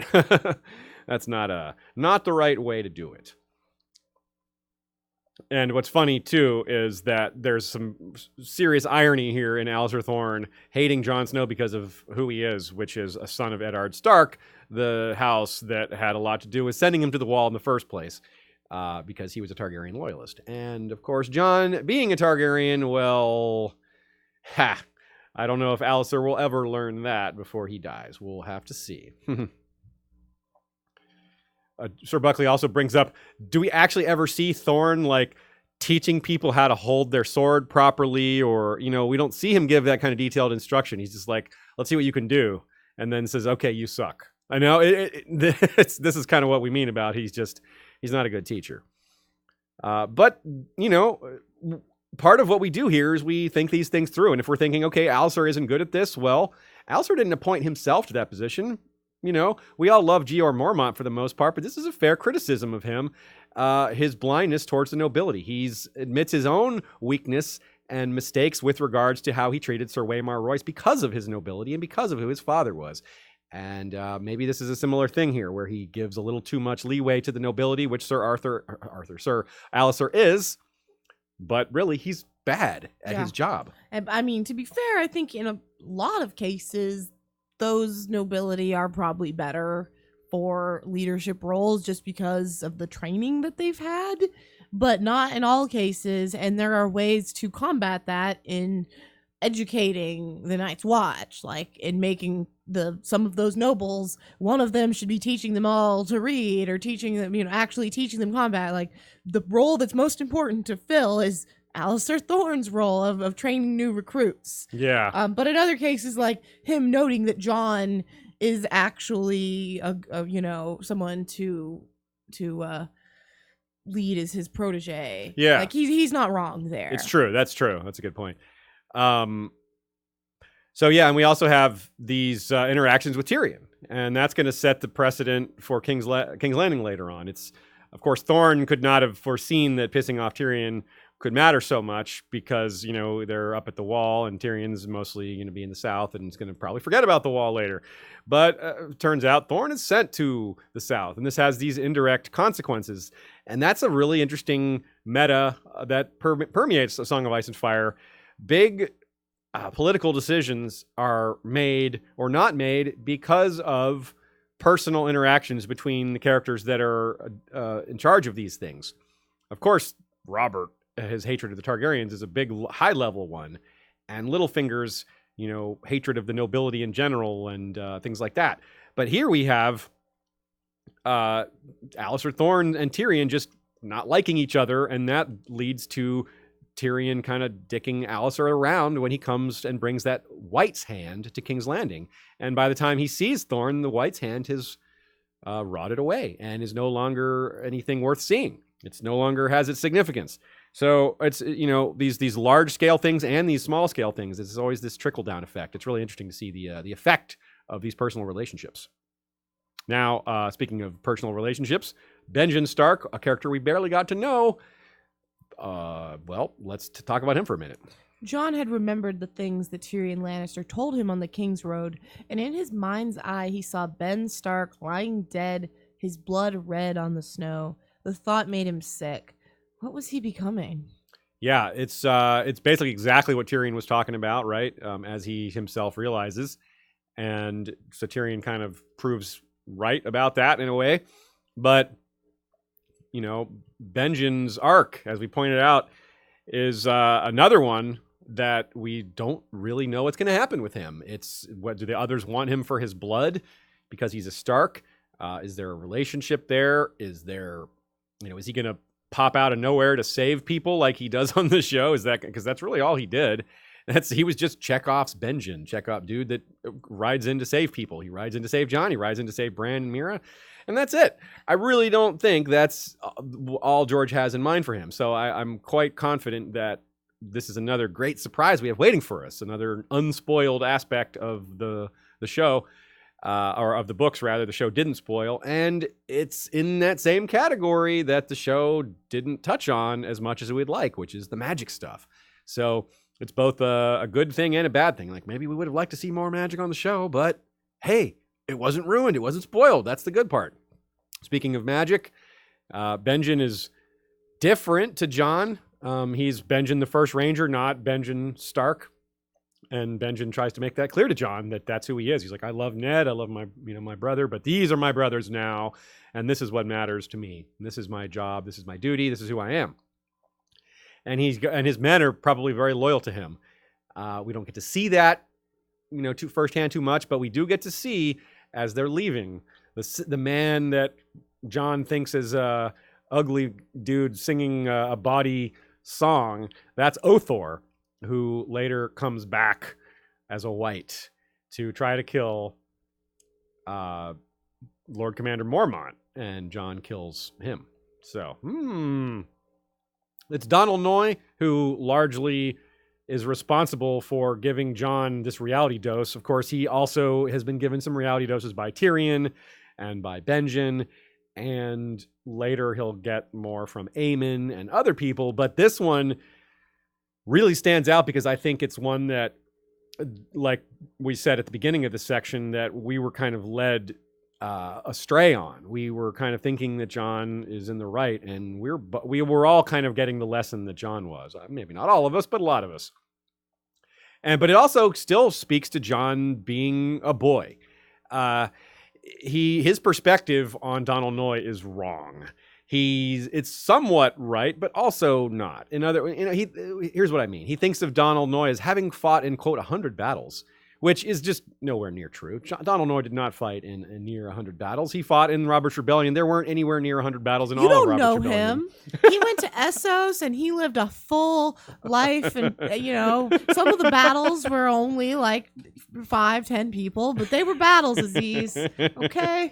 And he thinks of all these things and how Donal is setting him straight, and he has the wrong value system. He's valued the wrong things, and it's part of that's his upbringing, and part of that's that he doesn't realize that he's gone from a place where, yeah, you were, at Winterfell, you were kind of secondary because of all the nobles around you, but here you're near the top of the food chain in terms of the way the cultural archetypes, or cultural hierarchy rather, and how people get treated. And it's really interesting. It's just such a great chapter. The way it's written is awesome. And it's in addition to these lessons, he gets some other names that I didn't mention, like Gior Mormont and Corran Halfhand, and even Mance Rayder. But out of all those guys, those are all really highly regarded warriors or kings in Mance's case. Aemon is a Targaryen, Gior is Lord Commander. Donal is the lowest station-wise of any of the people that gives him this lesson. And here's a part that I find really poignant when they think about what life means. And I think it also contains some foreshadowing. So Shea's going to read this for us. You're here for life, same as the rest of us. Life, Jon repeated bitterly. The armorer could talk about life. He'd had one. Yes, life, Noye said. A long life or a short one, it's up to you, Snow. The road you're walking, one of your brothers will slit your throat for you one night. Your brothers, you say, huh? Slit your throat. Well, they didn't slit his throat. One of them, he did get cut in the neck by one of them. They mostly stabbed him in a variety of ways. So yeah, I think what they did was a little bit worse than just slitting a throat. Mm-hmm. Just, yeah. But here's the thing. For life. You're here for life, right? That's the technicality that he eventually leaves the watch in the show over. My watch is ended because it will not end until my death. And, well, he had his death. That's where we are in the books right now. So he has the ability to leave the watch on that technicality if George sees it the same way the showrunners did, which, safe assumption that they do. But we could be surprised. So I think that's really cool. This line contains foreshadowing for his death, as well as the thing that enables him to leave the watch, quite possibly. So that's very cool. Very sneaky there, George. Of course, as we got introduced to King's Landing with all its epicness, right around the same time, we got the Wall. And it's an interesting way that George does this for us. With Catelyn, it's at the forefront of her chapter. With Jon, it's a flashback. He's having his mundane fight in the yard, very unepic against, these guys who don't even know how to sword fight. And then later he's thinking back on his arrival. It's kind of like it's a framing device where you don't start with this big, epic, overwhelming, holy crap, the wall's insane, because if you do that and then you have this little, sparring in the yard, it kind of, I don't know, how are you going to think about that when you have all the 700-foot wall you're thinking about? So it's a kind of a neat way, just thinking about George did the writing here. So, but let's give a couple of key details that I think are important. Almost 700 feet high it stood, 3 times the height of the tallest tower in the stronghold it sheltered. His uncle said the top was wide enough for a dozen armored knights to ride abreast. Hey, in King's Landing, only 2 men they can't even walk abreast in some alleys. Okay, should I go to the next one? Yeah, and then we have another quote that I think is really important. He could feel the great weight of all that ice pressing down on him as if it were about to topple, and somehow Jon knew that if it fell, the world fell with it. This is the first appearance of Lord Commander Mormont, too, and he's the one that, especially to Tyrion in this later chapter we're about to get to, is very concerned about what's happening. He hasn't seen the others or the whites yet he just has the sense that bad things are going to happen. And this quote that Shea just read, somehow Jon knew that if it fell, the world fell with it. Well, that is almost exactly what we could be seeing here. But along with the first appearance of Lord Mormont is his raven, who, as I pointed out in the Bran chapter, immediately asks for corn, which is an unmistakable connection to the raven asking for corn in Bran's Coma dream. So good to see you, Lord Brynden. And, of course, again, we want to mention that there's no Godswood Castle Black, which is kind of odd, but it is nearby. But it is interesting that it's been, symbolically, it's there, but you have to ride north to the other side of the wall to get to it, and it's kind of, it's there, but it's no longer a part of what they're doing, in a sense. Yeah, kind of neat. Let's talk about some questions that people got. I think it's kind of funny to think about Jon saying, I don't care, or, the way he reacts to Donal Noye. It reminds me of his, I don't want it, about the throne in the TV show. Which also reminds me of, what is it? The guy, Ryan, what's his last name? The actor who won't eat a cereal. Oh, the Ryan Gosling. Ryan Gosling. Those videos of him refusing to eat cereal. Those are so funny. It's literally just it's little clips of him in movies where he they just covers his mouth or turns his face. Yeah, and it's just someone like put trying cereal to in there. have a spoon. That's what it is. You can look it up and see it yourself. There's one for Aziz Jon Snow laughs too. really hard at it. I do. I don't find it quite as funny, but whatever floats your boat, I guess. So, as a lot of people have been pointing out, a recurring theme already in Jon's chapters is that when he's feeling down, he goes and hugs Ghost and buries his face in Ghost's fur, and it's like Ghost is his refuge, and well, that is in a sense, if not directly, pointing to his second life happening inside Ghost once he's killed. And his actual physical refuge in that sense, or spiritual refuge, his second life refuge. And I'm going to do a quick comparison of Jon and Sansa, and it's all about where you're standing, right? That theme that comes back, and she's been isolated, and she hasn't gotten, as we talked about last time, being in the wheelhouse, versus Arya being out in the world and learning things. This is how she's been raised, It's and she has to learn the truth of what things are, and that the world isn't what she was taught. And this is what Jon is having happen here too. Even though Jon's upbringing wasn't as friendly, wasn't as dreamlike as Sansa's, it's still a similar type of rude awakening that they're faced with when they discover the world isn't what they thought it was. Even though Jon already had a more dimmer view of the world, it's still, he still had to have his privilege explained to him, and it was done so well. Christina Manoli says, Bran Raven is what I call him now. Nice, Bran Raven. That's pretty good. And Mother of Triple says, not Raven Bran. Not even at breakfast. Okay, yeah, Raven Bran. Got to go with Raven Bran. Yeah, it made me chuckle over here. I had to put that in there for sure. I'm surprised I haven't seen Raven Bran. I've seen all those Raisin Bran memes, but I have not seen Raven Bran. Yeah, that's pretty good. Oh, Mother of Tribbles said she didn't come up with it. Heard from some podcaster. Okay. Well, Raisin Bran's been out there, so that makes sense. That would be out there. Raven Bran. I would love to use that. Okay, Eddard 4. Let's go to that. The first line is Eddard Stark rode through the towering bronze doors of the Red Keep, sore, tired, hungry, and irritable. And we know that this job is a bad job. Being Hand is an inglorious, taxing, tedious, thankless job. But he doesn't really grasp what he has, he's more powerful than he realizes, and that's an important thing that you need to think about while we're going through this chapter. This is a good example of what I was talking about before, with seeing different, getting different looks at the same thing. And like I said, this happens more in Game of Thrones than the other books, because of all the proximity to the characters. Small Council. This is kind of ironic to me. We have this line, does a counselor Ned liked least, the eunuch Varys, accosted him the moment he entered. And that's ironic because he has more in common with Varys than the others in a lot of ways. Varys sort of cares about children in a way that Ned does. Now, Varys also uses child slaves with their tongues cut out, so something that Ned would probably execute Varys for on the spot if he knew about.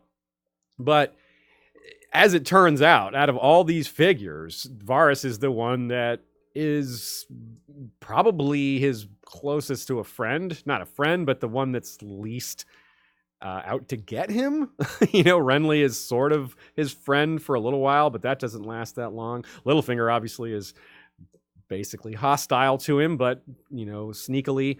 Pycelle is fully willing to lie to him. He's a Lannister toady. So the council, and Barristan actually is a fairer character to be more like Ned, but that's who we're supposed to realize is like Ned. Not that Varys is like Ned, but it's interesting that Ned has these feelings about these characters that are right, but also he's wrong about so many of these other things. It's an interesting mix of him having the right read, but not going with his gut. More on that here as we go through this. There's a lot of Littlefinger and Renly here going back and forth, which is funny, and their back and forth is reminiscent of what Renly's character is, which is that he doesn't take things seriously enough. He doesn't he's not a serious guy. He laughs 3 times in a very short span here in his kind of reintroduction. We did already see him once, but this is fleshing that out a bit. He just has no patience for words. We see him kind of talking to Littlefinger, and he's losing patience quickly there. It's in a strange way. He reminds me of Victarion, who's also really bad with words and has no patience for anyone who tries to kind of out-talk him. And it shows us a lot about Littlefinger, just like Brian did with Joffrey and showing how even Joffrey can look like the hero of his own story.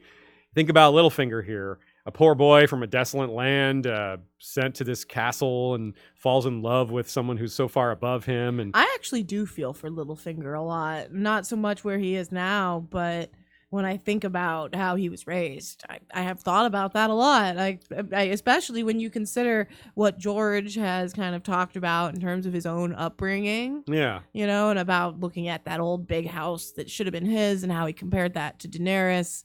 I think there's a lot of that element, those themes of like people who feel like they deserve to be higher in status than they are, versus showing just like the actual common people, like people who have these grand ambitions. I suppose. Right on. So, and like that's a good point too. If you think about, let's just say Brandon had killed Littlefinger, then he's totally just a tragic figure. He never goes on to become this plotter and intriguer. He's just this sad kid that like fell in love with this girl that he couldn't get. there would be none of the evil. We also learn, some surprising things here about how in debt the crown is, which is just wow. It's yet another thing that Ned realizes that what they traded the Targaryen regime was for this, to go into debt and to not protect children, and it's just a very sinking feeling for Ned. All these things we're learning. As I said, we didn't need to get another description of King's Landing because Catelyn gave us so much, but we do get some really cool descriptions of the fanciness that I presume is left behind by the Targaryens, and it's just really neat little world building, calling to mind so many other places around the world. More tapestries, too. Mirish carpets covered the floor instead of rushes, and in one corner 100 fabulous beasts cavorted in bright paints on a carved screen from the Summer Isles. The walls were hung with tapestries from Norvos and Qohor and Lys, and a pair of Valyrian sphinxes flanked the door, eyes of polished garnet smoldering in black marble faces. Man, have we talked about those Valyrian sphinxes a lot. We sure have. Sphinxes in general. Glad to see them introduced so early. I remembered them being early in the story, but I forgot they were this early, and that's really cool. George setting these things up. More mentions of Norvos, Qohor, and Lys has been mentioned several times. The Summer Islands has already come up several times at this point, so it's pretty cool. Littlefinger gives quite a line that I don't think Ned got, and I certainly didn't get it the first time, probably not the second time or even third time, but it is a serious call back to what happened to Brandon and Rickard, and maybe other things as well. Here it is. Here in the South, they say you are all made of ice and melt when you ride below the neck. So, melt when you ride below the neck. He says, Littlefinger's referring sexy. to Littlefinger's referring to, the Northerners and what happens when they come down, and that's what a line. He's saying. Another way you could say that is, hey, remember when your father was literally melted alive down here? Hi, I'm Peter. Hi, I'm Peter. Hat tip to Sir Buckley for that one. But that's just, the neck. That's Brandon was strangled to death. Of course, he's referring to the geographical feature there, but this works as a double meaning there. Melting, burning to death. Like, geez, man, what a reference. And patron Teresa Lucas points out that there's possibly another hidden reference in here as well, as the White Walkers, maybe if they get to the Trident, roughly that's just south of the neck, and that seems to be heavily foreshadowed that that's at least a point they'll get to, if not farther south, and maybe that's when they are going to be defeated, melt when they ride below the neck. Very possible. Teresa refers to the conversation we had with Lady Gwyn during the show season about perhaps the Battle of Winterfell happening at Harrenhal instead, and that would apply to this very well. So Ned and Catelyn have their moment again together, their last moment together, as it turns out. And earlier I referred to Ned's instinct being right, but not going with his gut. Look at these lines. He says, "The imp's dagger," he repeated. "It made no sense." Right. It didn't make sense. That's exactly it. You were on the right track, Ned. So close. He thinks, why should Tyrion Lannister want Bran dead? Exactly. Why should Tyrion Lannister want Bran dead? He actually says that out loud. But Littlefinger, who is being a manipulator, says, well, you idiot.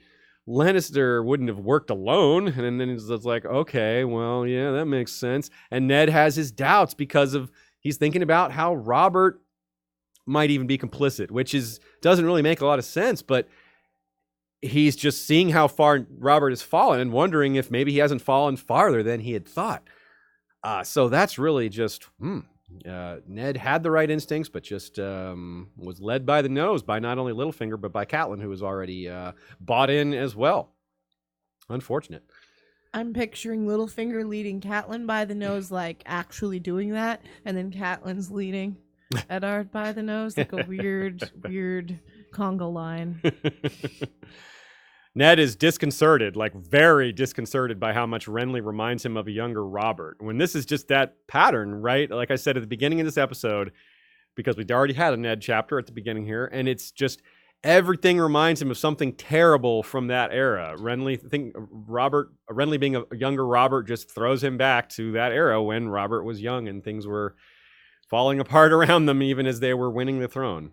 Empty suits of armor stood sentinel along the walls. They were relics of the Targaryens, black steel with dragon scales cresting their helms, now dusty and forgotten. That comes from a line when Littlefinger is leading Ned through some secret passageways to get outside the castle so they won't be seen going to the brothel where Catelyn is. This is a really hidden little meta reference because these relics of the Targaryens, these dragon scales, these are the dragon keepers, most likely. The dragon keepers weren't even really introduced until Fire and Blood, but they wore armor that is described very much like this. And of course, well, dusty and forgotten because, well, they don't need the dragon keepers anymore. They haven't been needed for quite a while. It's interesting to note here, as we reconsider a lot of these things, what Ned could have done, what other characters could have done. The fact that Stannis just isn't present at all here is interesting. Things could have been a lot different if he hadn't run off to Dragonstone to do his thing. And, well, it does no good to worry about roads not traveled, but it is fun to worry about them. And Ned's thinking of what had happened on the road throughout all this as well. He's thinking of Sansa's pleading and how it reminds him of Lyanna. And that gives us a little bit of a clue to what the promise might have been. Well, maybe not what a clue, more that it expands on what Lyanna was saying. Because what Ned is thinking of when Sansa's pleading reminds him of Lyanna is of stop and don't let them do it. Not promise me. There's no promise. Sansa isn't like, Father, promise me you won't let them kill Lady. So, of course, there's this bottom line similarity of don't kill my baby, my pet kind of thing. But there's Lyanna apparently yelling out as the 7 versus 3 fight at the Tower of Joy starts. It's all dream state stuff that Ned remembers is in, so it's not meant to be taken literally. But Lyanna may have been aware that they were fighting and was like, no, don't fight each other. Stop. Don't, there's no need for you guys to kill each other. Why? So that's what I lean towards. But that's something that we also never really got a full explanation for in the show. I think we'll get a better idea what the promise actually was. So yet another thing to look forward to. Q&A for Eddard 4. This is a really good point, and I alluded to it briefly at the beginning. Ned thinks that he was first among equals, and Raventree points out, no, you are not first among equals. You are hand of the freaking king. You could have come in there like Cregan. You could have come in there like the Hour of the Wolf and just dealt out the whippings, executed people if you wanted. He's just. Ned needs to read his history books. He does. He needs to read his history books. He's dutiful about exercising power, but he's kind of shy about it, unless it's directed at, say, Tywin Lannister or someone that he hates. Because look at this thing he thinks in his head. It would not do to offend the council before he had even begun. I will see them. Pray give me a few moments to change into something more presentable. He's worried about how he looks to these guys. Like, he's in charge of them. They're like, as Varys says, you are the king's hand. We serve at your pleasure, Lord Stark.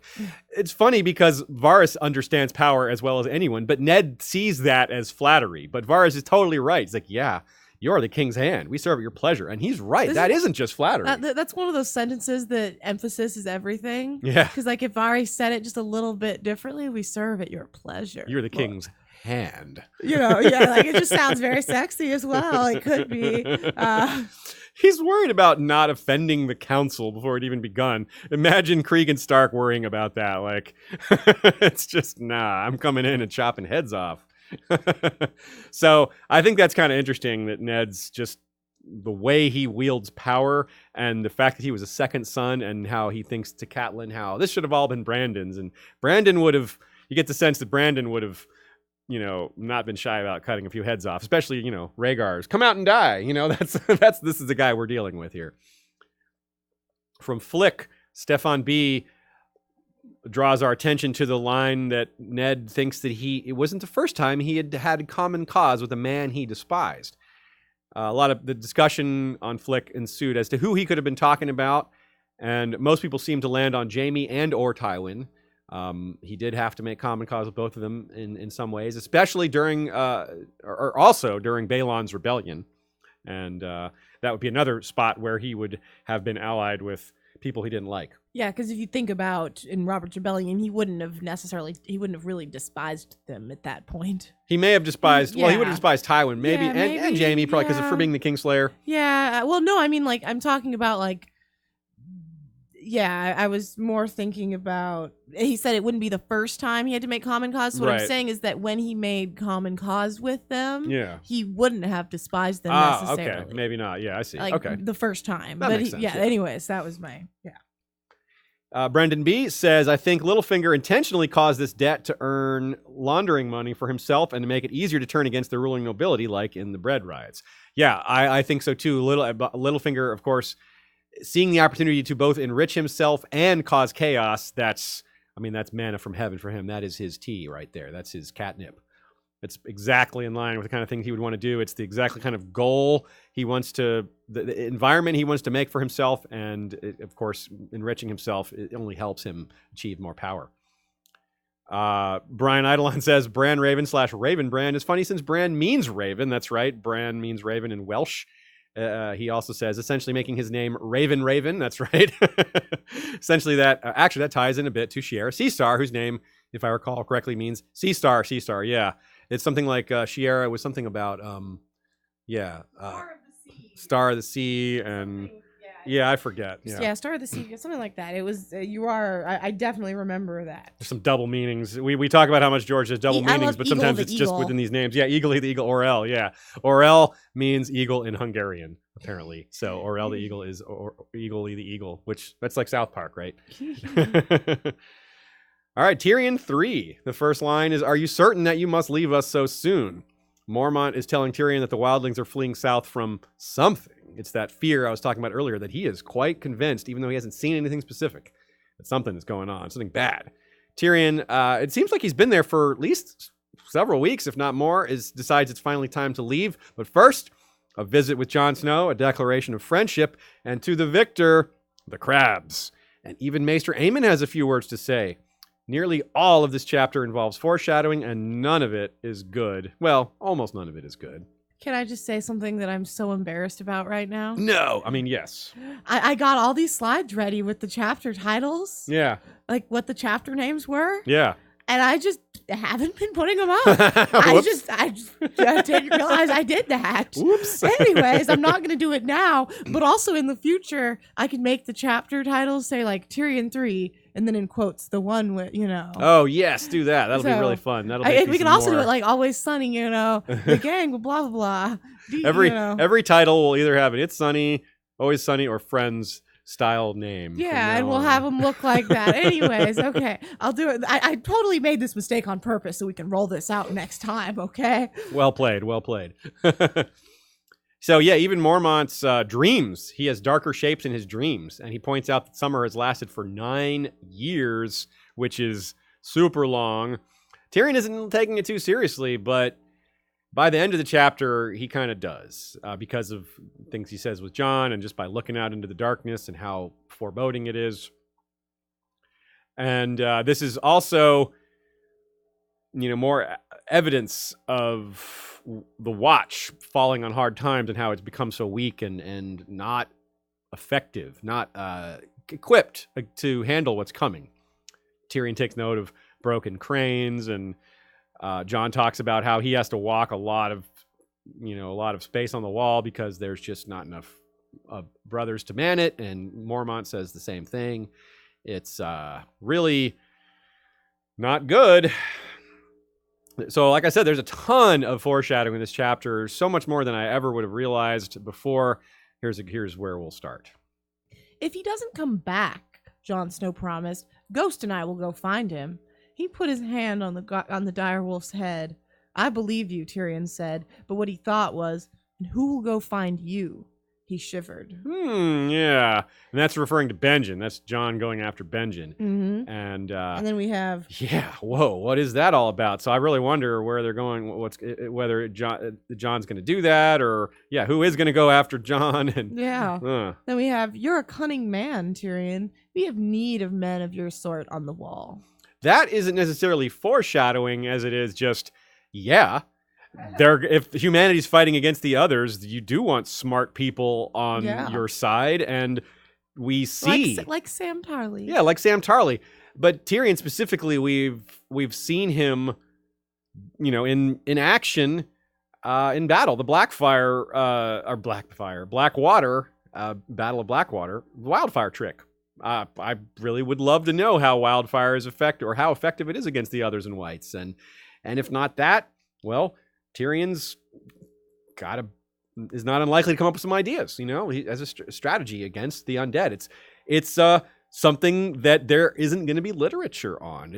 There's plenty of books in the Citadel on battles, people fighting each other. Even apparently they have books on the Valyrian Dragon Wars and probably some other wars too, but I doubt they have books on how to fight the undead. So this is something that humanity's going to have to sort of reinvent, learn on the fly. And Tyrion, so far, he's been reading books about Armagorn's, engines of war. He's looking at, he does the wildfire and the chain later.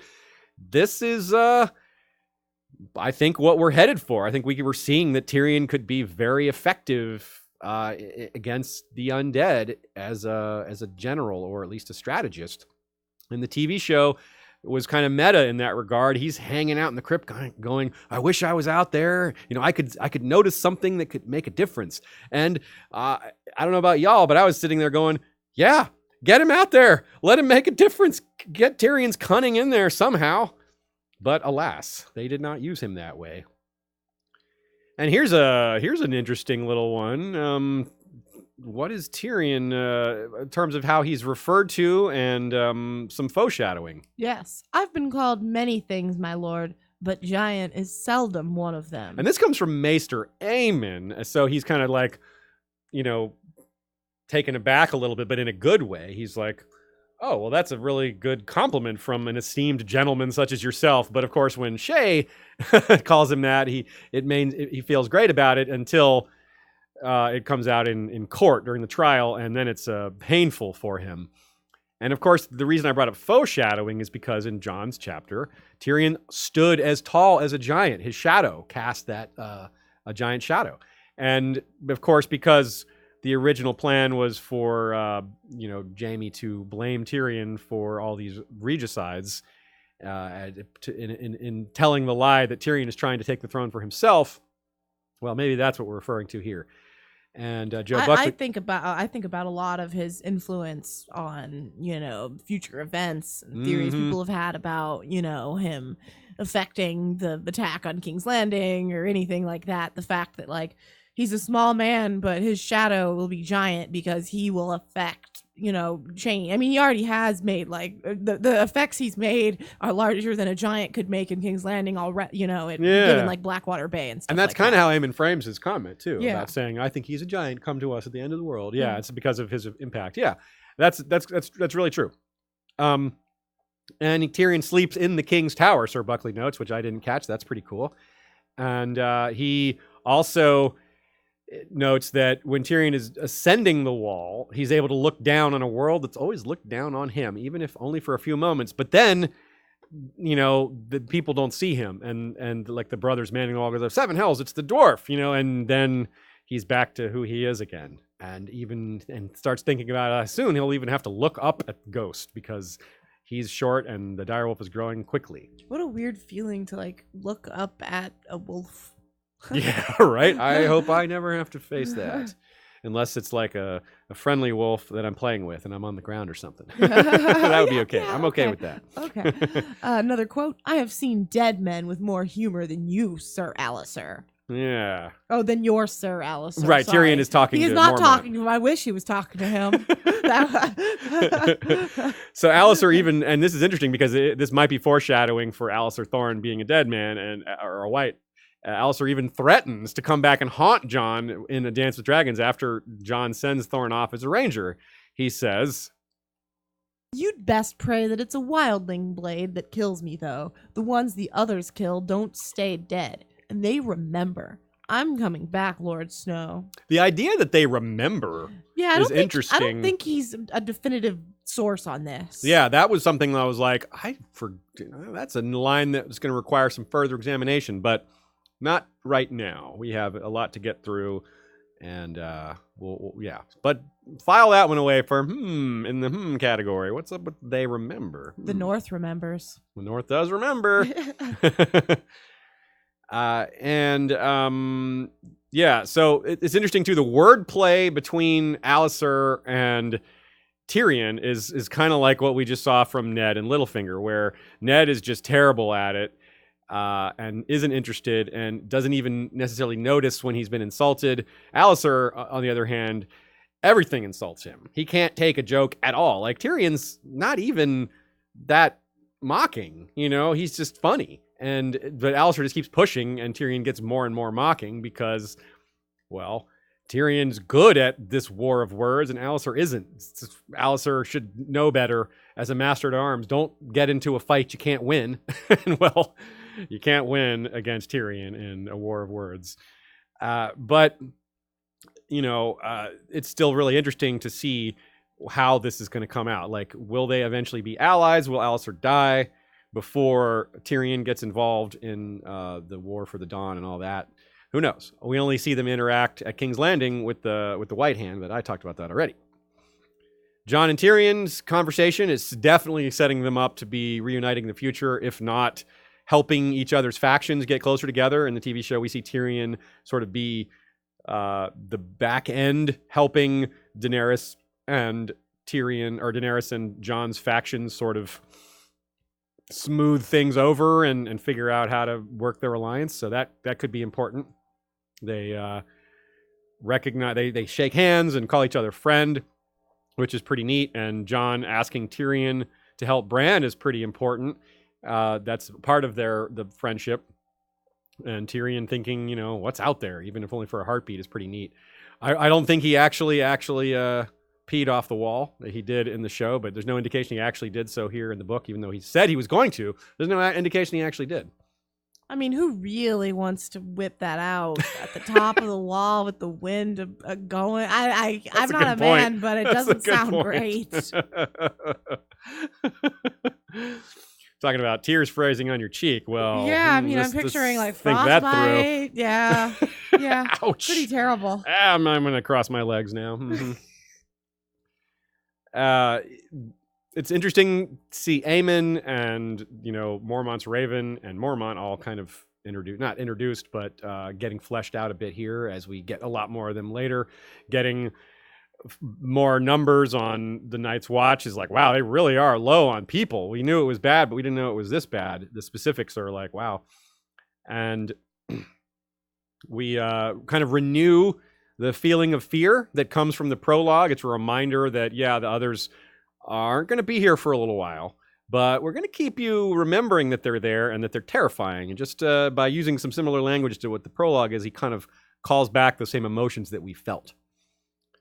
And it's also just a statement on the mismanagement around the realm. It's a kind of a statement on Robert, that the wall is falling on hard times and no one's listening to them.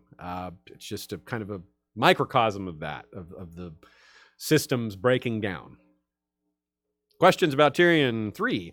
Laura Boros says, Jon asking Tyrion to give Bran his words, is that foreshadowing for him being hand to Bran later? Interesting. Could be. That's a great catch. I have nothing to argue against that. I think that's entirely possible. Brendan B says, the Raven says, duel 3 times in a row. Do you think Tyrion will have another trial by combat? One with Bronn in the Vale, one with the Viper in the Mount, and maybe another in the Winds of Winter. Interesting possibility. I have not thought about that. The counting the number of times the Raven says things is something I hadn't thought to do. If he were to make a horn blowing sound 3 times, I would note that. Yeah, I wonder if I'm thinking about in context of Daenerys in particular, why he would have a trial with her. Yeah, if he betrays her or is called to account for things he did. Yeah, I'm picturing I still don't see it coming to a trial by combat in any of the situations with Daenerys. Yeah. If he irritated her or pissed her off, I feel like he would just smooth things over, or I don't know. I don't exactly see it coming to that with her. I agree, but it's a new theory to me, and I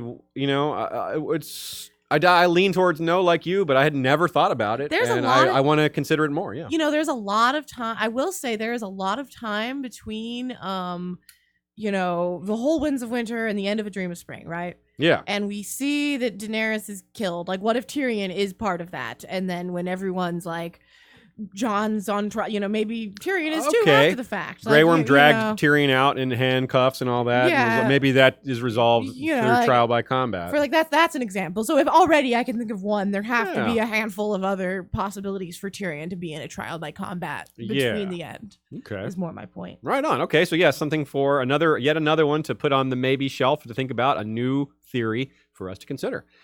Valar Rereadis continues to deliver. You guys continue to deliver, and we've got one more chapter left.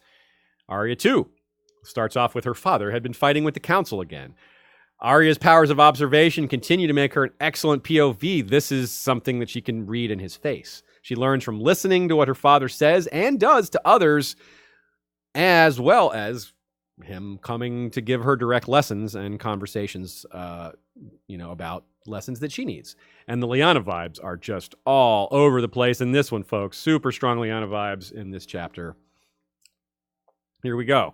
With regards to faces, I said, she's judging his face. That's how she knows that he's been fighting with the council again. That's a pretty good read for someone her age. Ned hates the idea of the tournament, which is yet another example that he doesn't read his kids super well. He starts to in some places, he makes up for it in some ways, but he's like, I'm not going to force my kids to go to this. Hello? Of course Sansa's super interested in the tournament. Obviously Sansa wants to go to the tournament. And, she's like, yeah, I want to go to the tournament. And Ned's like, fine. Yeah, I don't get why he doesn't see that, he grew up with Lyanna, right?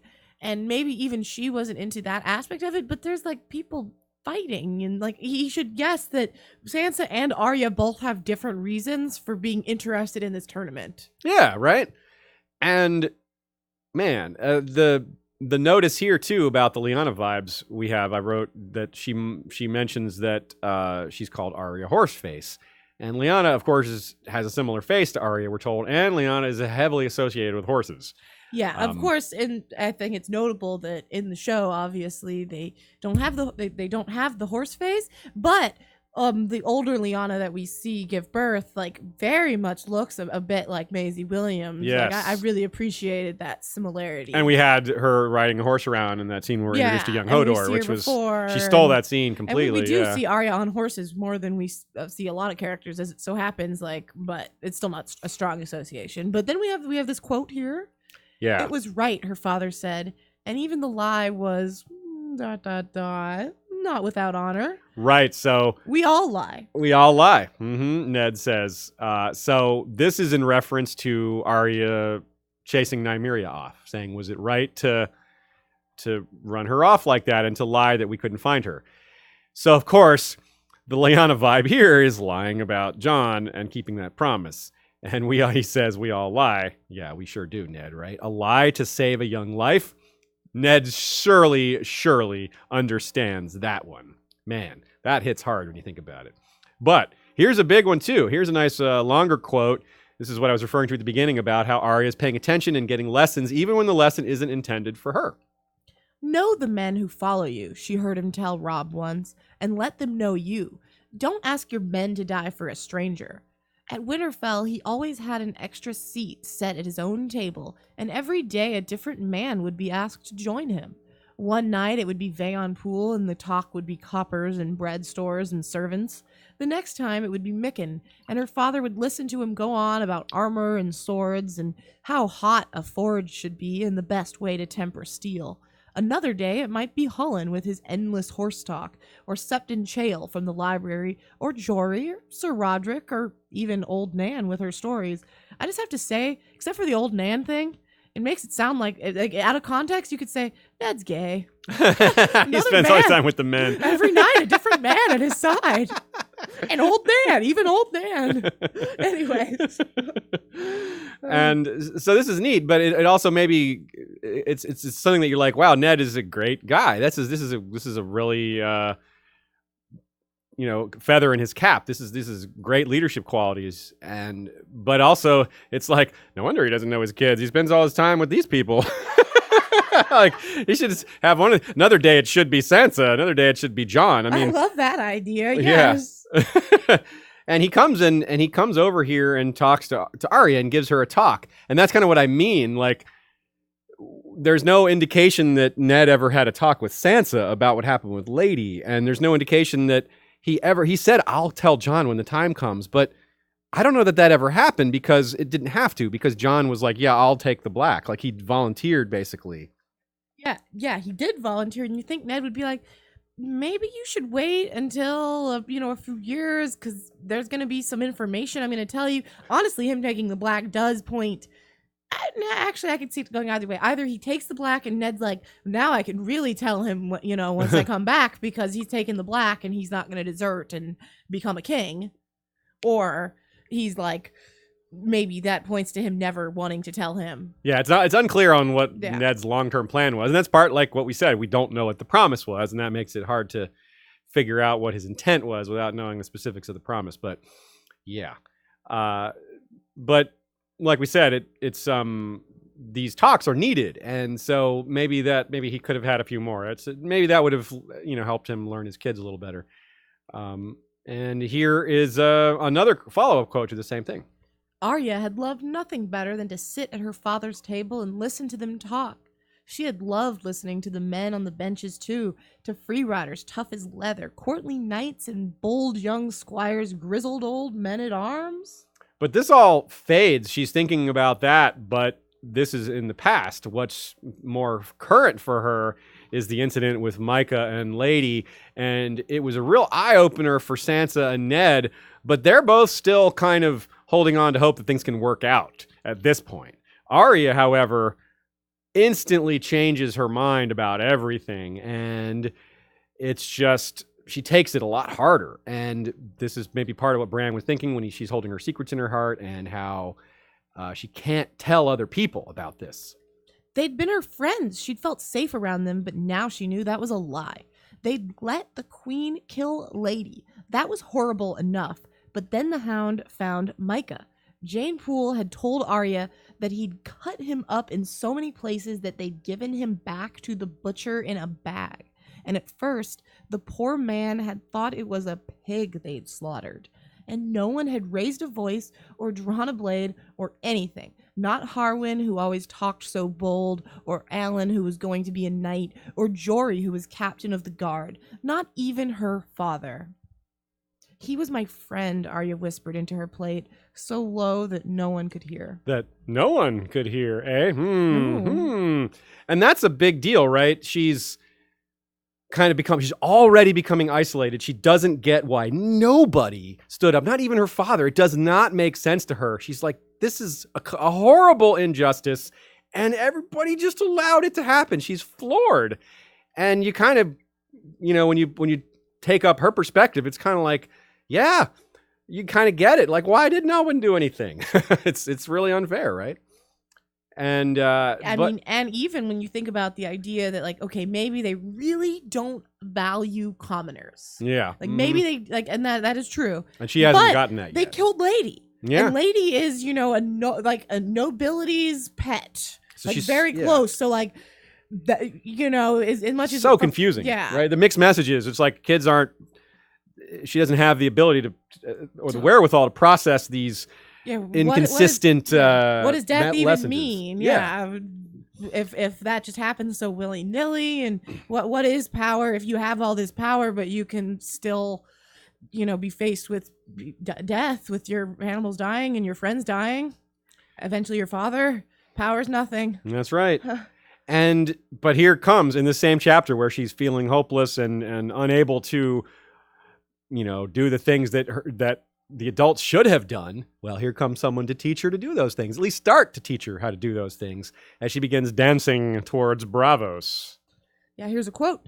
No one talked to Arya. She didn't care. She liked it that way. So again, no one. The phrase no one pops up several times in here, and I don't know just how much George had intended to be dropping these lines, but I took note.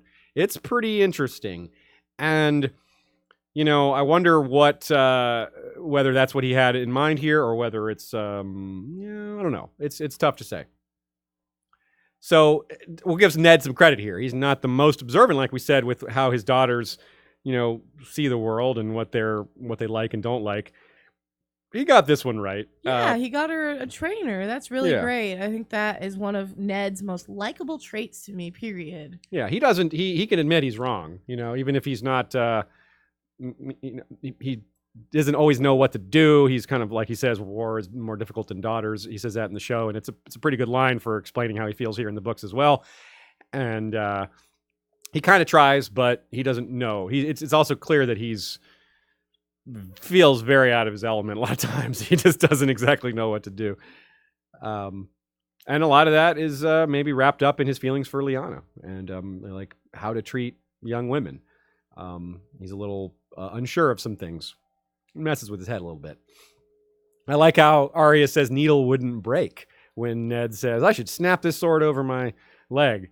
And you wonder about whether is that foreshadowing or just Arya, or both, Is that needle not breaking when she uses it, like against the others, like Waymar's sword did, or something like that? Or is that a stretch? I don't know. We'll see.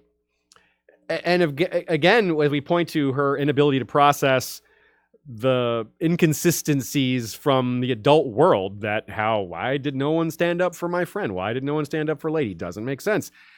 Well, she says how she doesn't care about being alone, but we know that's not entirely true.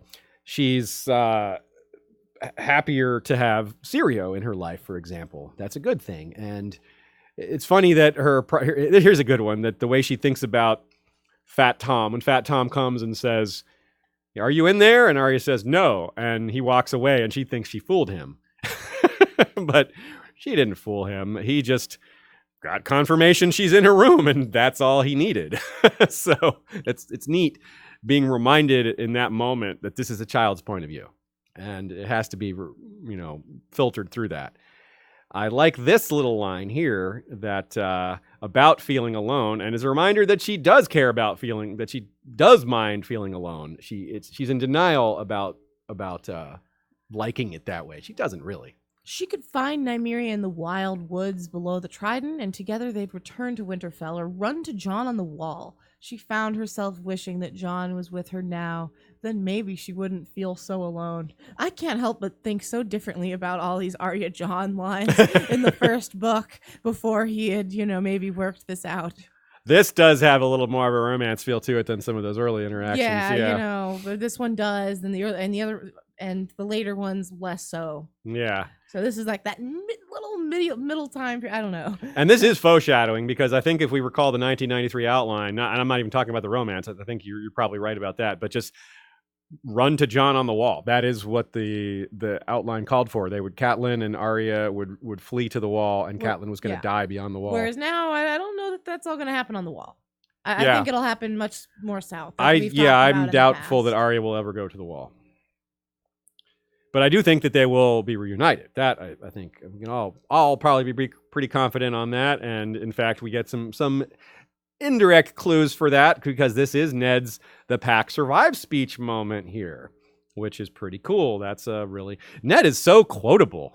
It's amazing that even though we criticize some of his parenting, so many of his great parenting moments include these great quotes. Sometimes they're thinking back on things he said. Yeah, and I'm wondering how much what he said really imprinted on them. They remember the exact words, or it's coming through the scope of their memory, or I don't know. Just a random thought. Just for example, like Arya had like this long extended quote from Ned in this that we just read a minute ago. Yeah, I was like, man, I could not quote someone like that ever. Mine would be completely different than what they said. Yep. Okay, so let's see. Last few things here.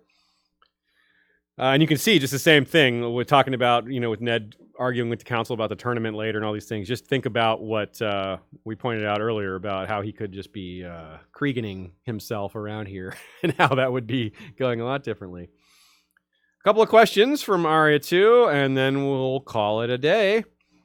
Harwin is in this chapter as the son of Hullen, Master of Horse, and Harwin is the one who joins the Brotherhood Without Banners and catches her when she grabs a horse and runs off. So, of course, it would be someone as an expert horseman that catches her. And then Laura Boros is one of the people who pointed out that Ned should have had a talk like this with Sansa. And I added that Jon should have been in here as well. Maybe more conversations. Now, to be fair, maybe some of these conversations did happen off screen, but we don't have the Stark kids thinking of them. So I tend to lean towards them not having happened. To be fair, there are things that Sansa thinks about that we don't have her thinking, and Arya thinks about that we don't hear until later.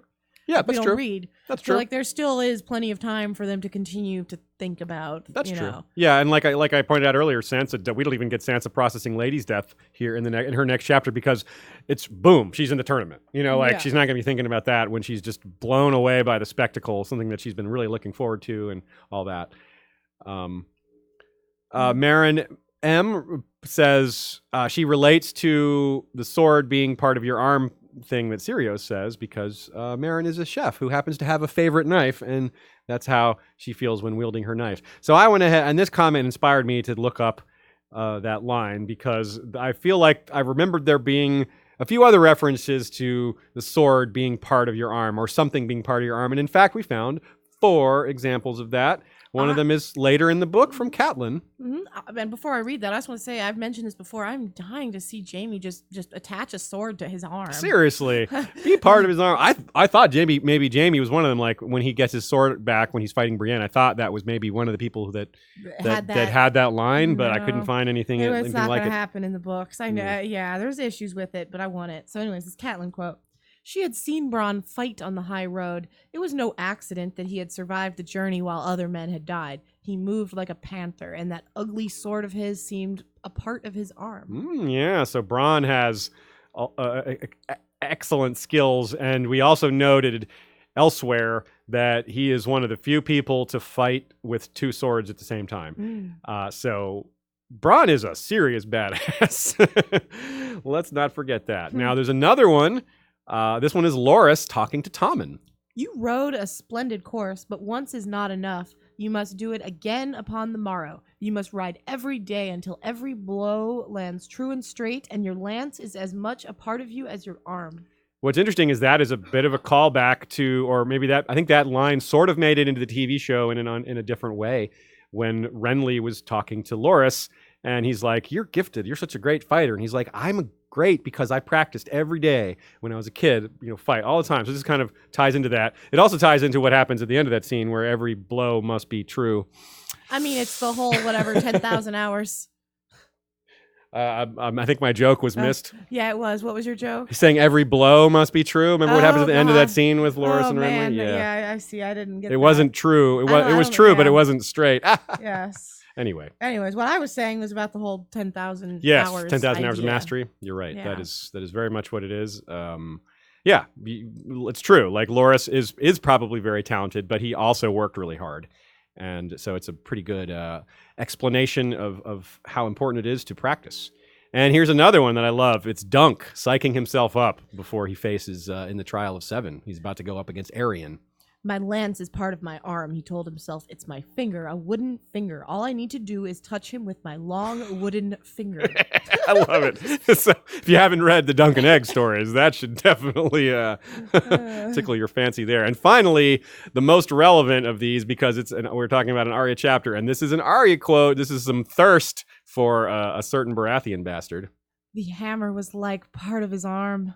She watched the play of muscles in his chest and listened to the steel music he made. He's strong, she thought. Yep, indeed. And with that, we leave off. In 2 weeks, remember, we won't be here next week. So July 7th, we'll talk about Daenerys 3 as she wonders about life in her dragon eggs. Life grows within her. Rhaego is conceived. Bran 4, the one where, with old Nan's tales, consider the truths and exaggerations in those. Eddard 5, the one where Pycelle bores Ned with his ramblings, but you should pay attention to the history lessons that come with it. I'm going to tweak all of these description title things. Awesome. Oh, dear God. That was long. Yeah.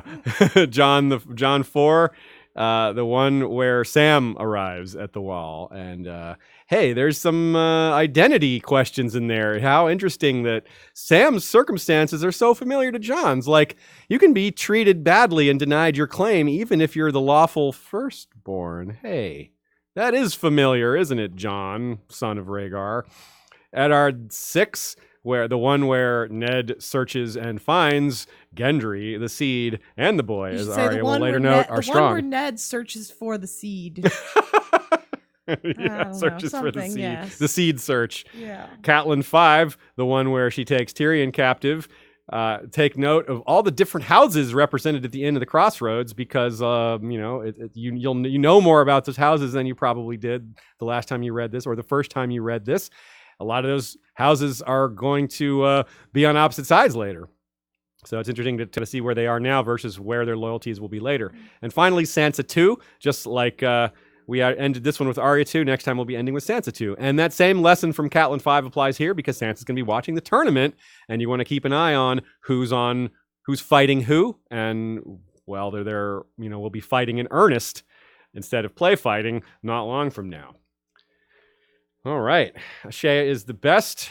She added reading more quotes to her manifold of tasks that she performs during this episode. Thanks very much. And I completely forgot to put the chapter slides I made on the screen, so maybe not so much the best today, but I did read the quotes, so that's my excuse, and I'm sticking to it.